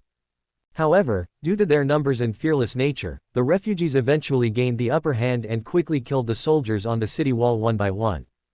Brothers, well done. Zhang He, who had been paying attention to the other battlefield, couldn't help but get excited. With all the soldiers on the city wall dead, Lu Yu became a turtle in a jar. No matter how thick his armor or how sharp his weapon, he couldn't possibly defeat so many of them. It's over. While Zhang He was excited, Lu Yu felt despair in his heart and couldn't help but plead, "Hero, you and I have no grievances, why must we fight to the death?" No grievances. Zhang He sneered, "When you killed my brother, why didn't you say you had no grievances with him?" With that, Zhang He roared, "Brothers, kill!" Instantly, all the surrounding refugees swarmed forward, hacking Lu Yu to death on the ground with a flurry of blades. "Brother Zhang, are you alright?" Only after seeing that Zhang He was completely dead did the refugees notice Zhang He's blood-soaked right arm. At this time, the sleeve of Zhang He's right arm had been stained red with blood, and his face was extremely pale, looking somewhat frightening. "I'm fine." Zhang He tore a piece of cloth from Lu Yu's dead body, wrapped it around the wound, and then asked, "What are the casualties among the brothers?" "Very bad." Slim Monkey, who had quickly counted the numbers, said with a grim face, "The defending soldiers are all wearing armor, with extremely strong defenses. Therefore, the casualties among the brothers are extremely heavy. A total of 30 brothers died, and 20 were injured." Hearing this, a trace of self-blaming pain appeared on Zhang He's face. These brothers trusted him so much, but he failed to lead these brothers to survive. "Brother Zhang, don't blame yourself. The brothers were willing to do this with you, so they were naturally prepared to die." Slim Monkey seemed to notice the look on Zhang He's face and comforted him. "That's right. Brother Zhang, don't blame yourself.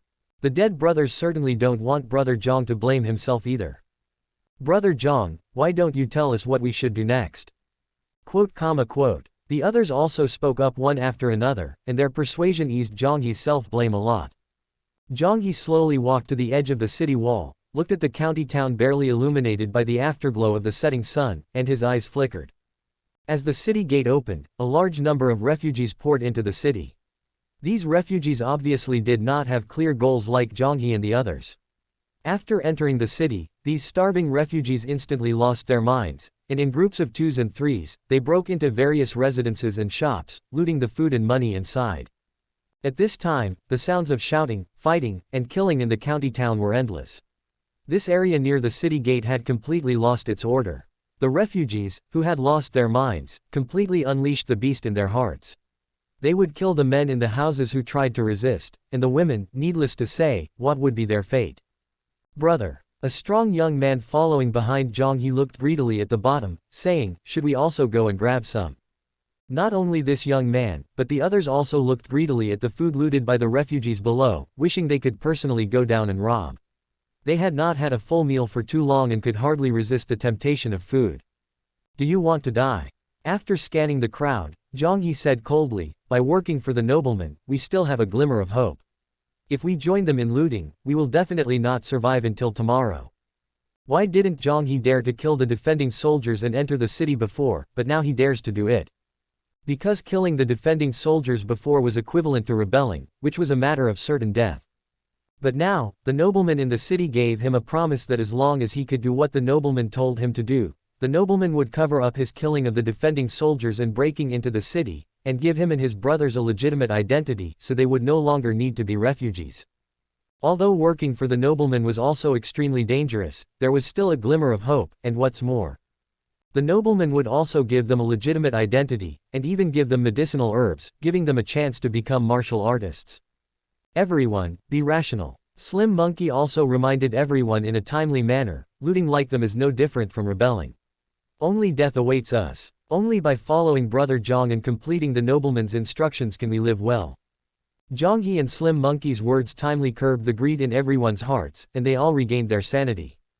Brother Zhang is right, we must not go and grab food.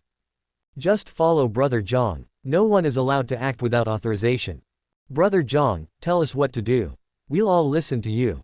Quote. Looking at the eager faces of his brothers, Zhang He pondered for a while and said, those with great strength, put on the armor of the defending soldiers, and let's go and do great things together.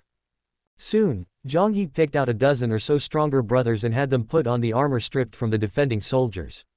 Then, everyone went down the city wall and headed straight for the wealthy area of the city, but even Zhang He himself didn't notice that as his team advanced, at some point, two figures completely shrouded in black nightsuits had mixed into his team. I didn't expect that the dignified magistrate would actually wear nightsuits, clothes that only thieves would wear. A black-clothed man whose face was covered by a black mask, revealing only a pair of eyes, said. This person was none other than Li Hu, the master of the subduing Tiger Fist school.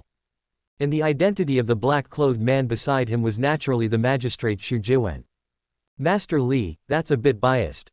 Xu Jiwen chuckled, those who wear nightsuits are not necessarily thieves, they may also be brave men like Master Li. Hey! Li Hu didn't take it seriously, but instead turned to look at the direction of the city gate behind him, where the sounds of shouting and killing were endless, and the brows under the mask furrowed slightly. Your Honor, is this also something you expected to happen? No. Xu Jiwen shook his head. He was the nobleman in the mouths of Zhang He and the others. After contacting Zhang He and the others and gaining their trust, he arranged for Zhang He and the others to carry out the plan to eliminate the Zhu family, but unfortunately, plans can't keep up with changes. He didn't expect that Zhang He and the others rushing into the city would actually cause such a change and create such a big chaos in the city. Chapter 100 True Portrait. What does the magistrate plan to do with these refugees who have flooded into the city? Li Hu asked. We can only deal with them afterward. Xu Jiwen sighed and said, there must always be a trade-off. Right now, eliminating the Zhu family is our biggest priority. As for these refugees, it's not too late to deal with them after we've taken care of the Zhu family. At this moment, Xu Jiwen couldn't help but lament in his heart that he had too few forces at his disposal.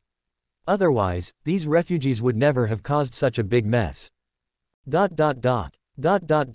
Grandpa, what's happening outside? Inside the 100-herb hall, Su Chaoshi and Su Shihua each braced against a door, listening to the sounds of fighting and killing outside, their faces filled with fear. The 100-herb hall had just closed its doors when the sounds of fighting and killing came from outside, causing the two of them to be both frightened and anxious. They held the doors shut tightly, afraid that someone would break in. Something must have gone wrong in the city. Su Shihua lowered his voice and said, Chao Shi, you must hold the door, you must not let anyone in. Having lived for most of his life, Su Shihua had extremely rich life experiences. He knew very well that once the bandits outside rushed into the 100-herb hall, he, an old man, would at most just die. But his young and beautiful granddaughter, Su Chao Shi, would not be so lucky. In a place where order was lost, beautiful women often had extremely miserable endings. Being treated as goods and sent back and forth was considered a relatively good outcome. I understand, Grandpa. Su Chao Zai's pretty face was full of solemnity. Although she was young, she also knew what her fate would be if bandits broke in, because at this time, not only the sounds of fighting and killing were coming from outside, but also, the wails of women. Just thinking about what would happen to her if bandits broke into the 100-herb hall. Su Chaoshi couldn't help but shudder, and quickly gritted her teeth, holding the door tightly. Fortunately, the 100-herb hall was, after all, a profitable pharmacy, and the gate was extremely sturdy. Perhaps the bandits outside felt that the gate of the 100-herb hall was not easy to break open, so they did not choose to force their way in, which also relieved Su Chaoshi and Su Shiwa. This world is too chaotic. Listening to the footsteps gradually moving away outside the door, Su Shiwa wiped the sweat from his forehead and couldn't help but sigh. Having lived for most of his life, this was the first time he had experienced such a thrilling event. Grandpa, what exactly happened outside? Su Chaoshi also wiped the cold sweat from her smooth forehead, still feeling lingering fear. It should be the refugees from outside the city who have broken into the city. Su Shiwa guessed. Looking around Taiping County, no one but the refugees outside the city could cause such a big disturbance. Refugees from outside the city. A trace of contemplation flashed in Su Chao's beautiful eyes. She had seen those refugees outside the city from afar a few times. In her impression, those refugees were all pitiful people who had left their homes and come to Taiping County, just to seek a way to survive. Unexpectedly, those seemingly pitiful refugees would become so terrifying after entering the city. Taiping County City was a classic city, with two straight avenues intersecting horizontally and vertically, dividing the interior of Taiping County City into 4 square areas. Among them, the 2 areas located on the north side were the East Market and the West Market, while the 2 areas on the south side were the Wealthy District and the Residential District. The Fuhu Martial Arts School was located in the Wealthy District, and the Zhu family, one of the 3 major families in the city, was also in the Wealthy District. At this time, in the Zhu family's 3 courtyard Sihayuan, whether it was the front yard, the backyard, or the living room, were all filled with tables. Lanterns were hung on the eaves, and the orange light that fell down illuminated the entire house as if it were dusk. Beautiful maids shuttled between the tables, delivering exquisite dishes to the living room in a timely manner. And in the living room, at the largest dining table, the old and frail Zhu family patriarch, Zhu Fushang, was accepting congratulations from the guests with a beaming smile. Grandpa Zhu, I wish you a long life, and may you live younger and younger. A young man presented his blessings with a smile. His name was Yuan Qing, and he was from the younger generation of the Yuan family. Today, he was here to attend the 90th birthday of the Zhu family's old patriarch, Zhu Fushang, on behalf of the Yuan family. I also wish Grandpa Zhu a happy smile and a life of happiness and longevity. Fang Yang, a young man at another table, also offered his blessings. He was representing the Fang family. Although the 3 major families in Taiping County occasionally had some minor frictions, they mostly cooperated in major directions. Therefore, for Zhu Fujiang's 90th birthday, both families sent members of the younger generation to attend, to add luster to the Zhu family. Good. Although Zhu Fushang was old, he was in good spirits. At this time, he was happily looking at the young people who were offering him blessings, and the smile almost never stopped. And on the dining table were exquisite dishes, and most of them were meat dishes. If such a table of dishes were placed in Chen family village, it would make the villagers fight over it, but in the Zhu family's living room, few people were interested in these dishes. Who among those who could attend the 90th birthday of the Zhu family's old master was not a wealthy person? Although these dishes were exquisite, they usually ate a lot, and they were not so hungry that they would eat anything. Behind the vermilion gates, wine and meat go to waste, while on the road lie the bones of those who have frozen to death. The rich indulge in extravagance, while the refugees outside the city cannot even get enough rice husks to eat. This is the most realistic portrayal of this world. Thank you all for coming to my father's birthday banquet. At this time, Zhu Ming, the current head of the Zhu family, stood up holding a wine glass. Everyone, let's drink this cup together. As soon as Zhu Ming spoke, everyone in the entire living room stood up and raised their glasses. Since Master Zhu has spoken, we must naturally accompany him. A wealthy middle-aged man said with a smile, and others also flattered him. So, everyone drank the wine in their glasses in one gulp. Kill. But at this moment, a shout of killing came from outside. Everyone was stunned, but Zhu Ming quickly reacted and subconsciously wanted to send the housekeeper to take a look outside. At this time, he realized that the housekeeper had already been sent to the gate to greet guests. And just as Zhu Ming reacted, Zhang He, who had killed the housekeeper with a knife outside the Zhu family's gate, looked at the open gate and a smile bloomed on his face. Brothers, success or failure depends on this one move, follow me and kill. With that, Zhang He took the lead in stepping into the Zhu family's gate, and others followed suit. As soon as they entered the Zhu family, everyone couldn't help but widen their eyes. They saw that in the front yard, there were tables and tables placed, and under the light of the lanterns, everyone could see the food placed on the tables. Meat, it's all meat. A young man looked at the food on the table closest to him, and a look of desire flashed in his eyes. In his entire life, he had never seen so much exquisite meat. Thank you for watching. Continue exploring the fascinating world of Chinese novels with us. Hit that subscribe button on Chinese Novel Audiobook to stay updated with our latest stories. And never miss out on a great listen.